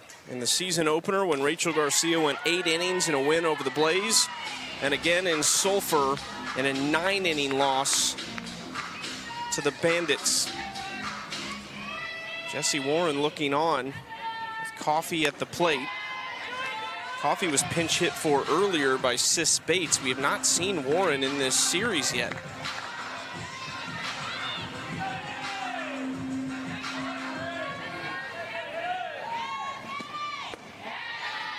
2-1.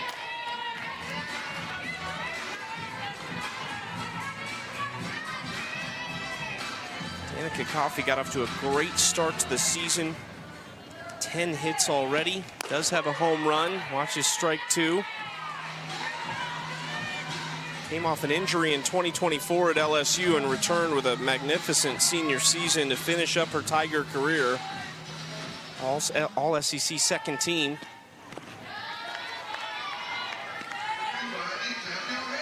Trying to give Sierra Romero an opportunity on deck. Full count. It's a good at bat that she's put together right here against Corrick, seeing a little bit of everything. Popped up, Flippen into the grass. 1, 2, 3 in the inning. Extras we go in Norman. Talons and Volts tied at 3.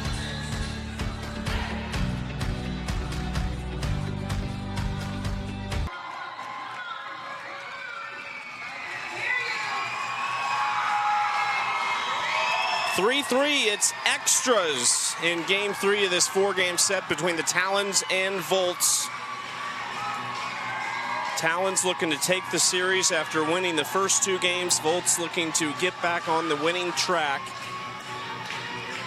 after hitting a bump in the road to start this series in Norman. Now there's 2 players they wish they had right there. Montana Fouts and Maya Brady on the injured reserve list and just looking on. And think about the impact here. Think about how well the Talons have played with those 2 players, along with Sydney Romero now on the injured reserve list. It's a deep roster that they have. Don't forget, since we're in extra innings, we'll go to international tiebreakers. There's Sydney Romero looking on. I talked about her being injured earlier on, but Victoria Hayward, because she made the last out of the last inning, will be at second base. Into left field for Allchin. Lorenz goes back and makes a leaping grab. Very nearly scoring on the first swing. And Jalen Allchin just continues to get her swing off. That's why they let her swing away, is because she's been putting together ABs like this. Has speed, can lay down at bunt, but she's just been seeing it so well. Let her swing away with a runner at second base, and just a great play by Lorenz.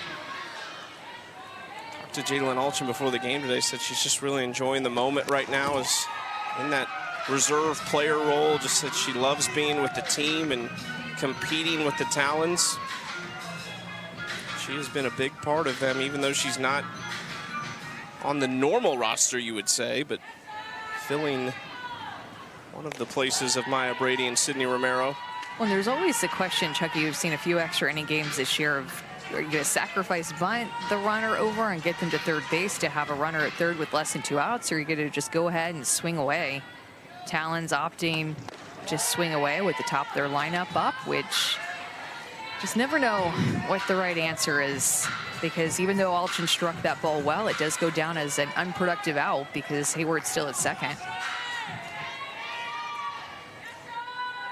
Charlize Palacios has already played the hero once this week with a walk-off home run against the Bandits in one of their 2 games against them in Wichita on Wednesday and Thursday.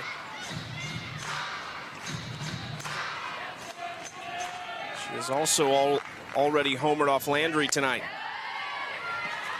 Palacios draws the walk.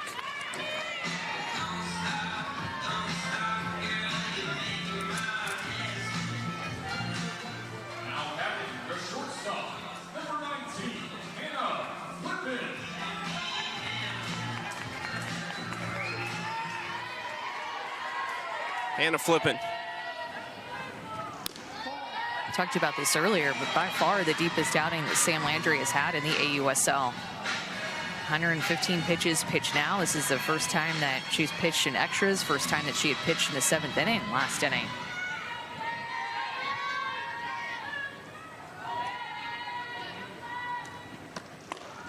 .1-0 in there for strike 1. Hannah was excited because her family was in town this weekend to watch, as well as her former head coach at Utah, Amy Hogue. Her mom, a fantastic softball player in her own playing days. Takes strike two. Said mom's still playing slow pitch softball. She's got a tournament coming up in Iowa next week. Supposed to go broadcast it, apparently.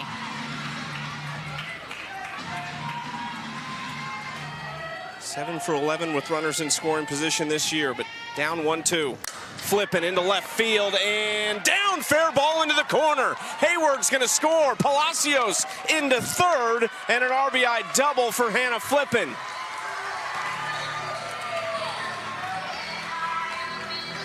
Sam Landry struck out Hannah Flippen on a rise ball in her second at bat, and that's the pitch that they go to in this 1-2 count, and Flippen is ready for it. That is a pitch well up in the zone, but she shortens up her swing and gets on plane with the rise. It falls fair, and the Talons are able to score. That ball was hit hard, 75 miles an hour off of the bat. Nice swing by Flip, who up to this point just might be the MVP in this first part of the season. Her and Aaron Koffel also comes to mind. Up there in the Defensive Player of the Year rankings, you would imagine as well. Kelly Kretschmann wants to talk things over with Sam Landry and company, but it does look like Landry will stay in the circle. Howard Dobson and their coaching staff coming together as well to talk to the hitters. Tori Vidales just got intentionally walked, so the bases are loaded with just one out and Caroline Jacobsen at the plate. Jacobsen's 0 for 3 tonight, but does have 3 hits and 3 RBIs in the series already. Just 1 home run on the year.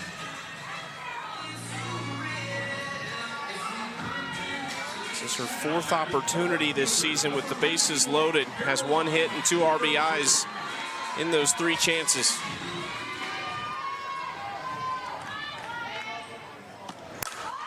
Rips this into right field and carrying, and off the top of the wall. Jacobsen headed to second base. 2 more runs going to score.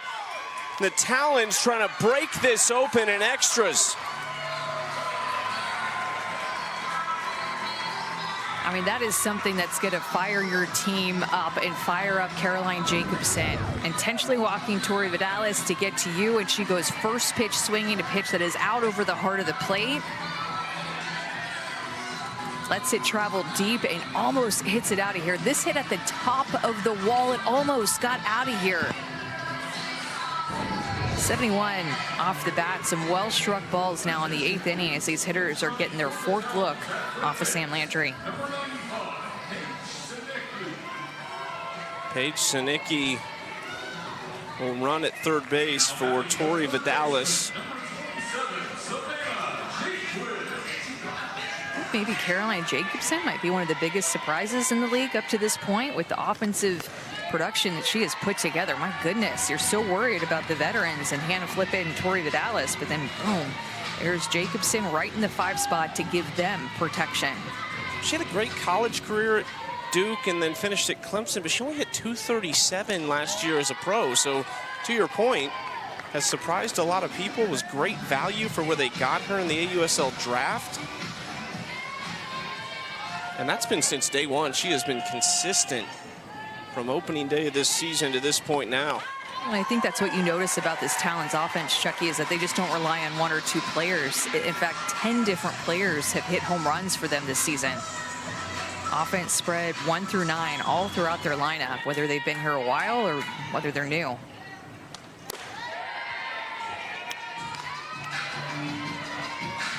Two count to Savannah Jaquish, 2 more in scoring position. Sam Landry approaching the 125 pitch mark. What is now 85-degree weather, but for a long time was low 90s. That's up the middle. Another run comes around to score. They'll hold Jacobsen at third.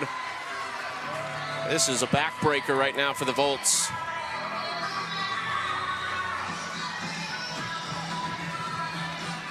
Not a ton of hits come off of Sam Landry's changeup, but that's exactly what Jaquish gets down in the zone, and she just gets on time with it. Almost looked like she was expecting it or saw it out of her hand very well, just not fooled at all by that changeup. 5 straight batters have reached against Landry. One regular walk to Palacios, the intentional walk to Vidales, and then 2 doubles, and that single there from Jaquish. Ellis gets another opportunity in a spot that could really put an end to this game early. Already a tall mountain to climb. Ellis skies it to deep left field, not going to have the distance. Lorenz makes the catch. It's going to be a sacrifice fly and an RBI for Ellis.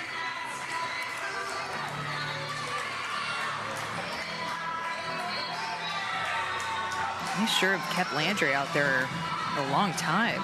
Surprised that they didn't bring in a different look. We haven't seen Masson yet in this series. Could have given them a fresh look there, and they're actually checking on Jaquish after Sierra Romero put a hard tag down on her, kind of collided with her at second. The Volts are challenging that the runner at first base left early. That play is under review. Looking for that 3rd out right now and hoping that maybe Savannah Jaquish left early. She actually did the other night in game 1. It was really an awkward play when she did leave early because she left way early. It was almost like she had a lead in baseball. Yeah, that was an interesting moment in the game. She was way early. This one I think might be leaving early on the tag versus the pitch, I believe, since she did advance to second base on a fly ball. So she's good there, but I think the question might be when she went to tag, did Lorenz have the ball?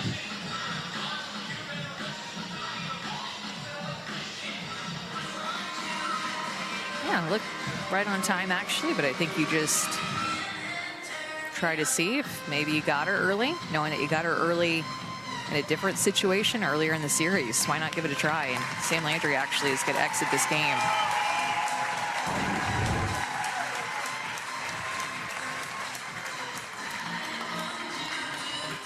Kelly Kretschmann heard you. Mariah Masson is going to make her series debut here in the circle as they sort out this review situation to see if Jaquish will remain at second base.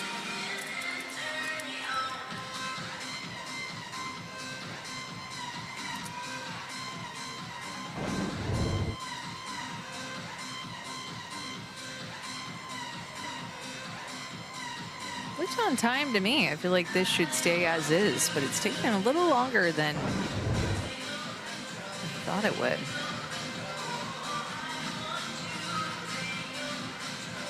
Jaquish maybe still feeling that tag by Romero. There's nothing behind it. You can see Sierra immediately apologize. After review, the runner at first base tagged on time.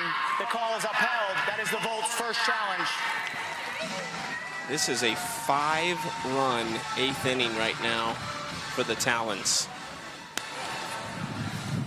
The Volts are challenging that the runner at first base left early on the pitch. That is under further review. All right, so this is 3 challenges on Savannah Jaquish that she left early. So at this point, they're 1 for 2. So the first one was that they challenged if she tagged early on the fly ball. Now they're going to see if she left early on the pitch, which we already got a head start. We already looked at this, and she didn't.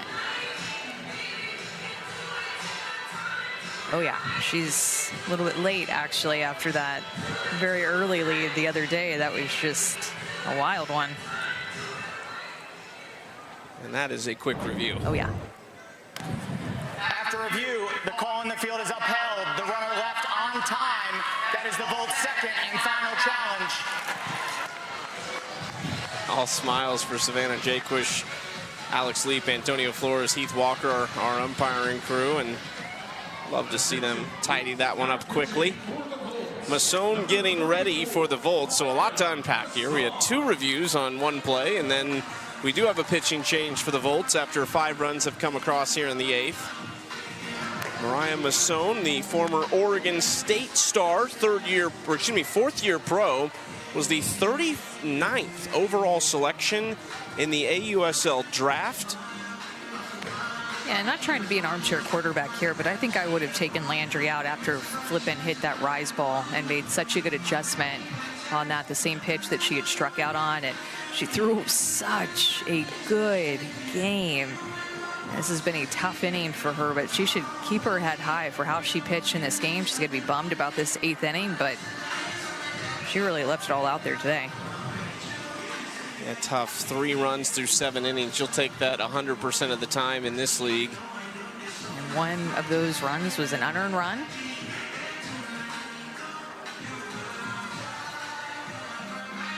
Landry now just looks on with a 5-run deficit.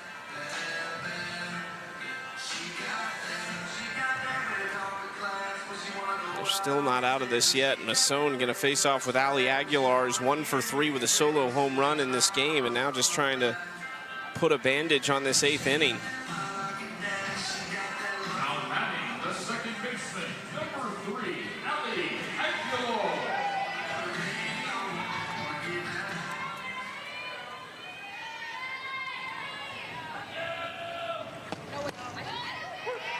Strike 1 to Aguilar from Masson.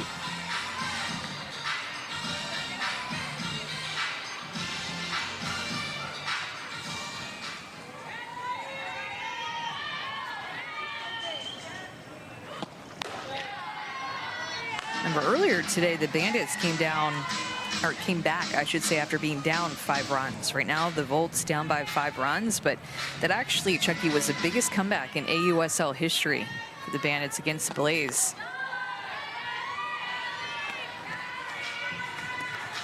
It's tough, too. Alicia Ocasio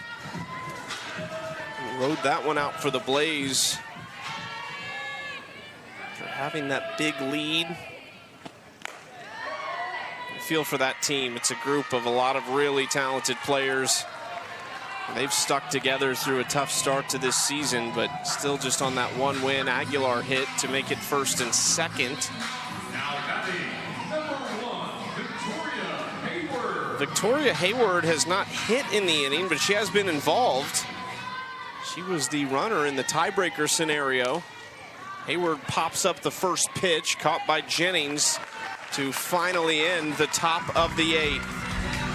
5 runs across. Good spot in the Volts order, but they've got a lot of work to do.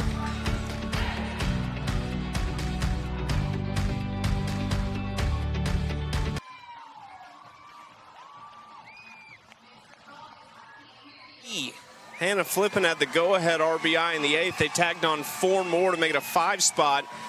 And now the Volts with a big-time uphill battle, even though they're in a great spot in their lineup.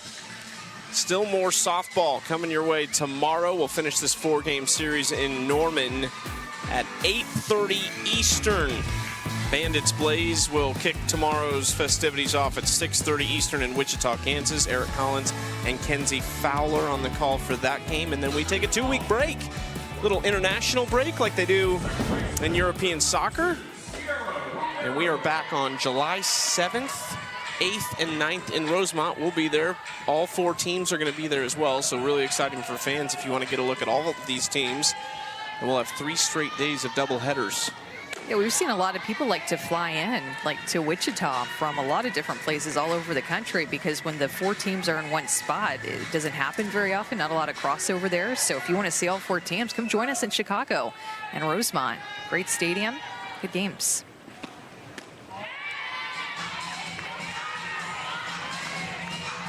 Sierra Romero going to lead this off. The tiebreaker runner at second base. 3-1 count to Romero.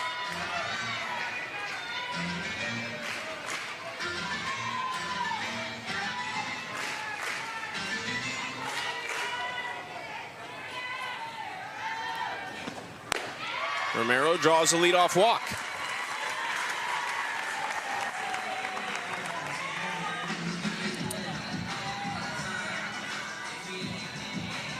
What Joe Evans used to say to you in these situations, down 5 runs, needing a big inning, how did you approach it at Texas A&M? Funny, I thought you were going to say the other way is just throw strikes. Walk when you're up by 5 runs, but one at a time. Now's the time to have your best at bat of the game. I'm giving you your flowers as a hitter. I know. I'm not used to that side as much anymore, but honestly, now is the time to have your best at bat for our team in this game. Lock in. 1 at bat at a time is what it's going to take to be able to get back in it. Tiare Jennings 1 for 3 with an RBI infield single in that 3-run 5th inning that tied the game at 3. 2-1 count to Tiare. It's Jennings, Garcia, Piancastelli, Mulipola, Mia Scott. This lineup is daunting if you let them get rolling. Tiare Jennings takes an absolute hack at that foul.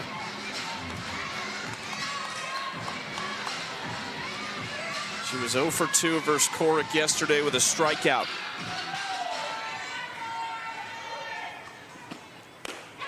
Coric got her again. Big out number 1. It's a big time pitch right there. So much confidence in that changeup with Georgina Coric well out in front of it. Again, tunneling that curveball so well with the changeup that you just saw there for the strikeout.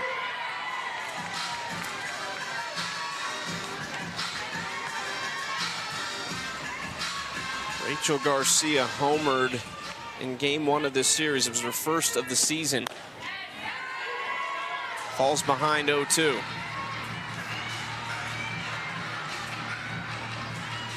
Wonder if we'll see Rachel in the circle tomorrow and in what capacity. She's pitched a lot for them this season, and if tonight felt like a must-win game for them, imagine if they don't come back here, what tomorrow will feel like for them. Avoiding a 4-game sweep. Not very often that we have these 4-game series, and this is one of them, trying to avoid a 4-game sweep. Back to Coric. Can they roll a pair and end it? Flippen couldn't quite get it out of her glove. There's 2 outs.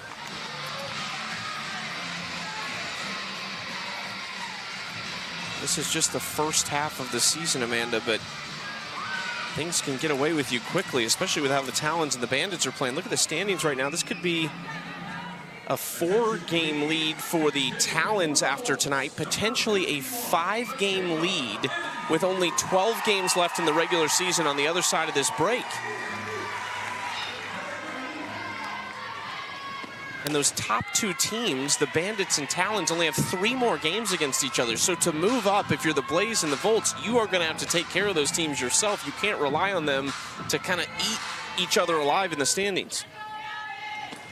It's interesting because these teams felt so even when you looked at the rosters to start the series. Remember the allocation draft all the way back at the end of January, beginning of February, and it seems like forever ago now when these teams took form.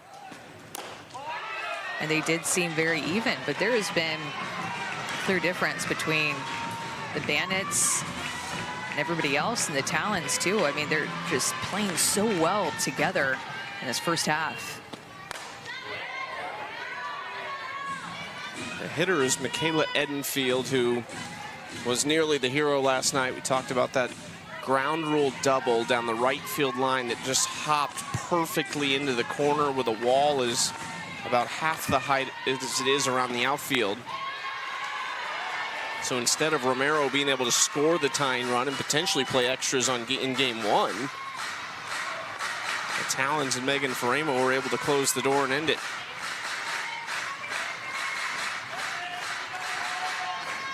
Two from Coric. Popped up, ooh. Coric caught it. I'm not sure what happened. That is a foul ball. It went off of Edenfield. Was it off her helmet? Yeah, I think it was. Foul ball on the play. Ooh.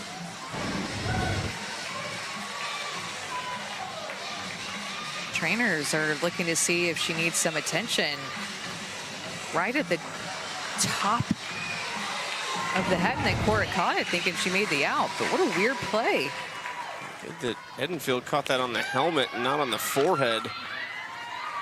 It's almost as weird as the dirt ball that we saw at the World Series. Lindsey Grind threw a pitch through the dirt off of her cleat, and we caught that in slow motion. Oregon pitcher. Something with you and the weird stuff and the lights going off at the wrong time. I was going to blame you, but yeah, well, that stuff's on me, not going to lie. I've been with you for a couple, but you're the common denominator in all these I situations. think the bottom line is I call way too many games. That's true. We need to get you off the air. I'm kidding, partner. I'm kidding. Edenfield gets hit Bases loaded for Deja Mulipola. This could get interesting here with Deja.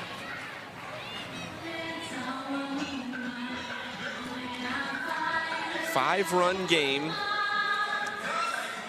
The tying run is on deck, but Deja Mulipola, one of the most powerful hitters in the league, and hungry for her first home run.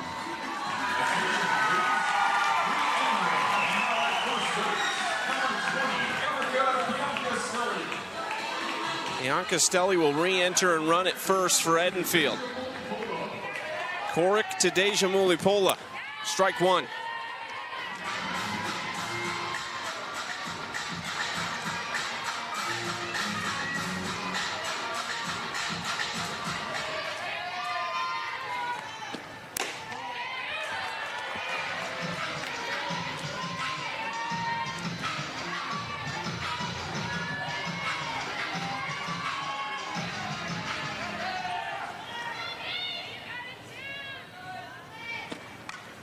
Big swing from Deja, and it's a 1-2 count. See how much she's selling out for the inside pitch. Her step going toward third base in a big way.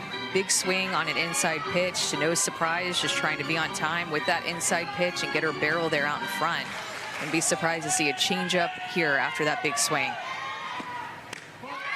Just missed. Korick thought she was going into the dugout to celebrate. Tough pitch to take if you're Deja. Good eye here. I think this is a little bit off the plate. Wasn't going to take it again. But look at, that swing off of a curveball versus the swing that she took off of a screwball. They look very different. And so I'd go back to that changeup again. I would be very wary of going inside if you do. It needs to be up. 2-2.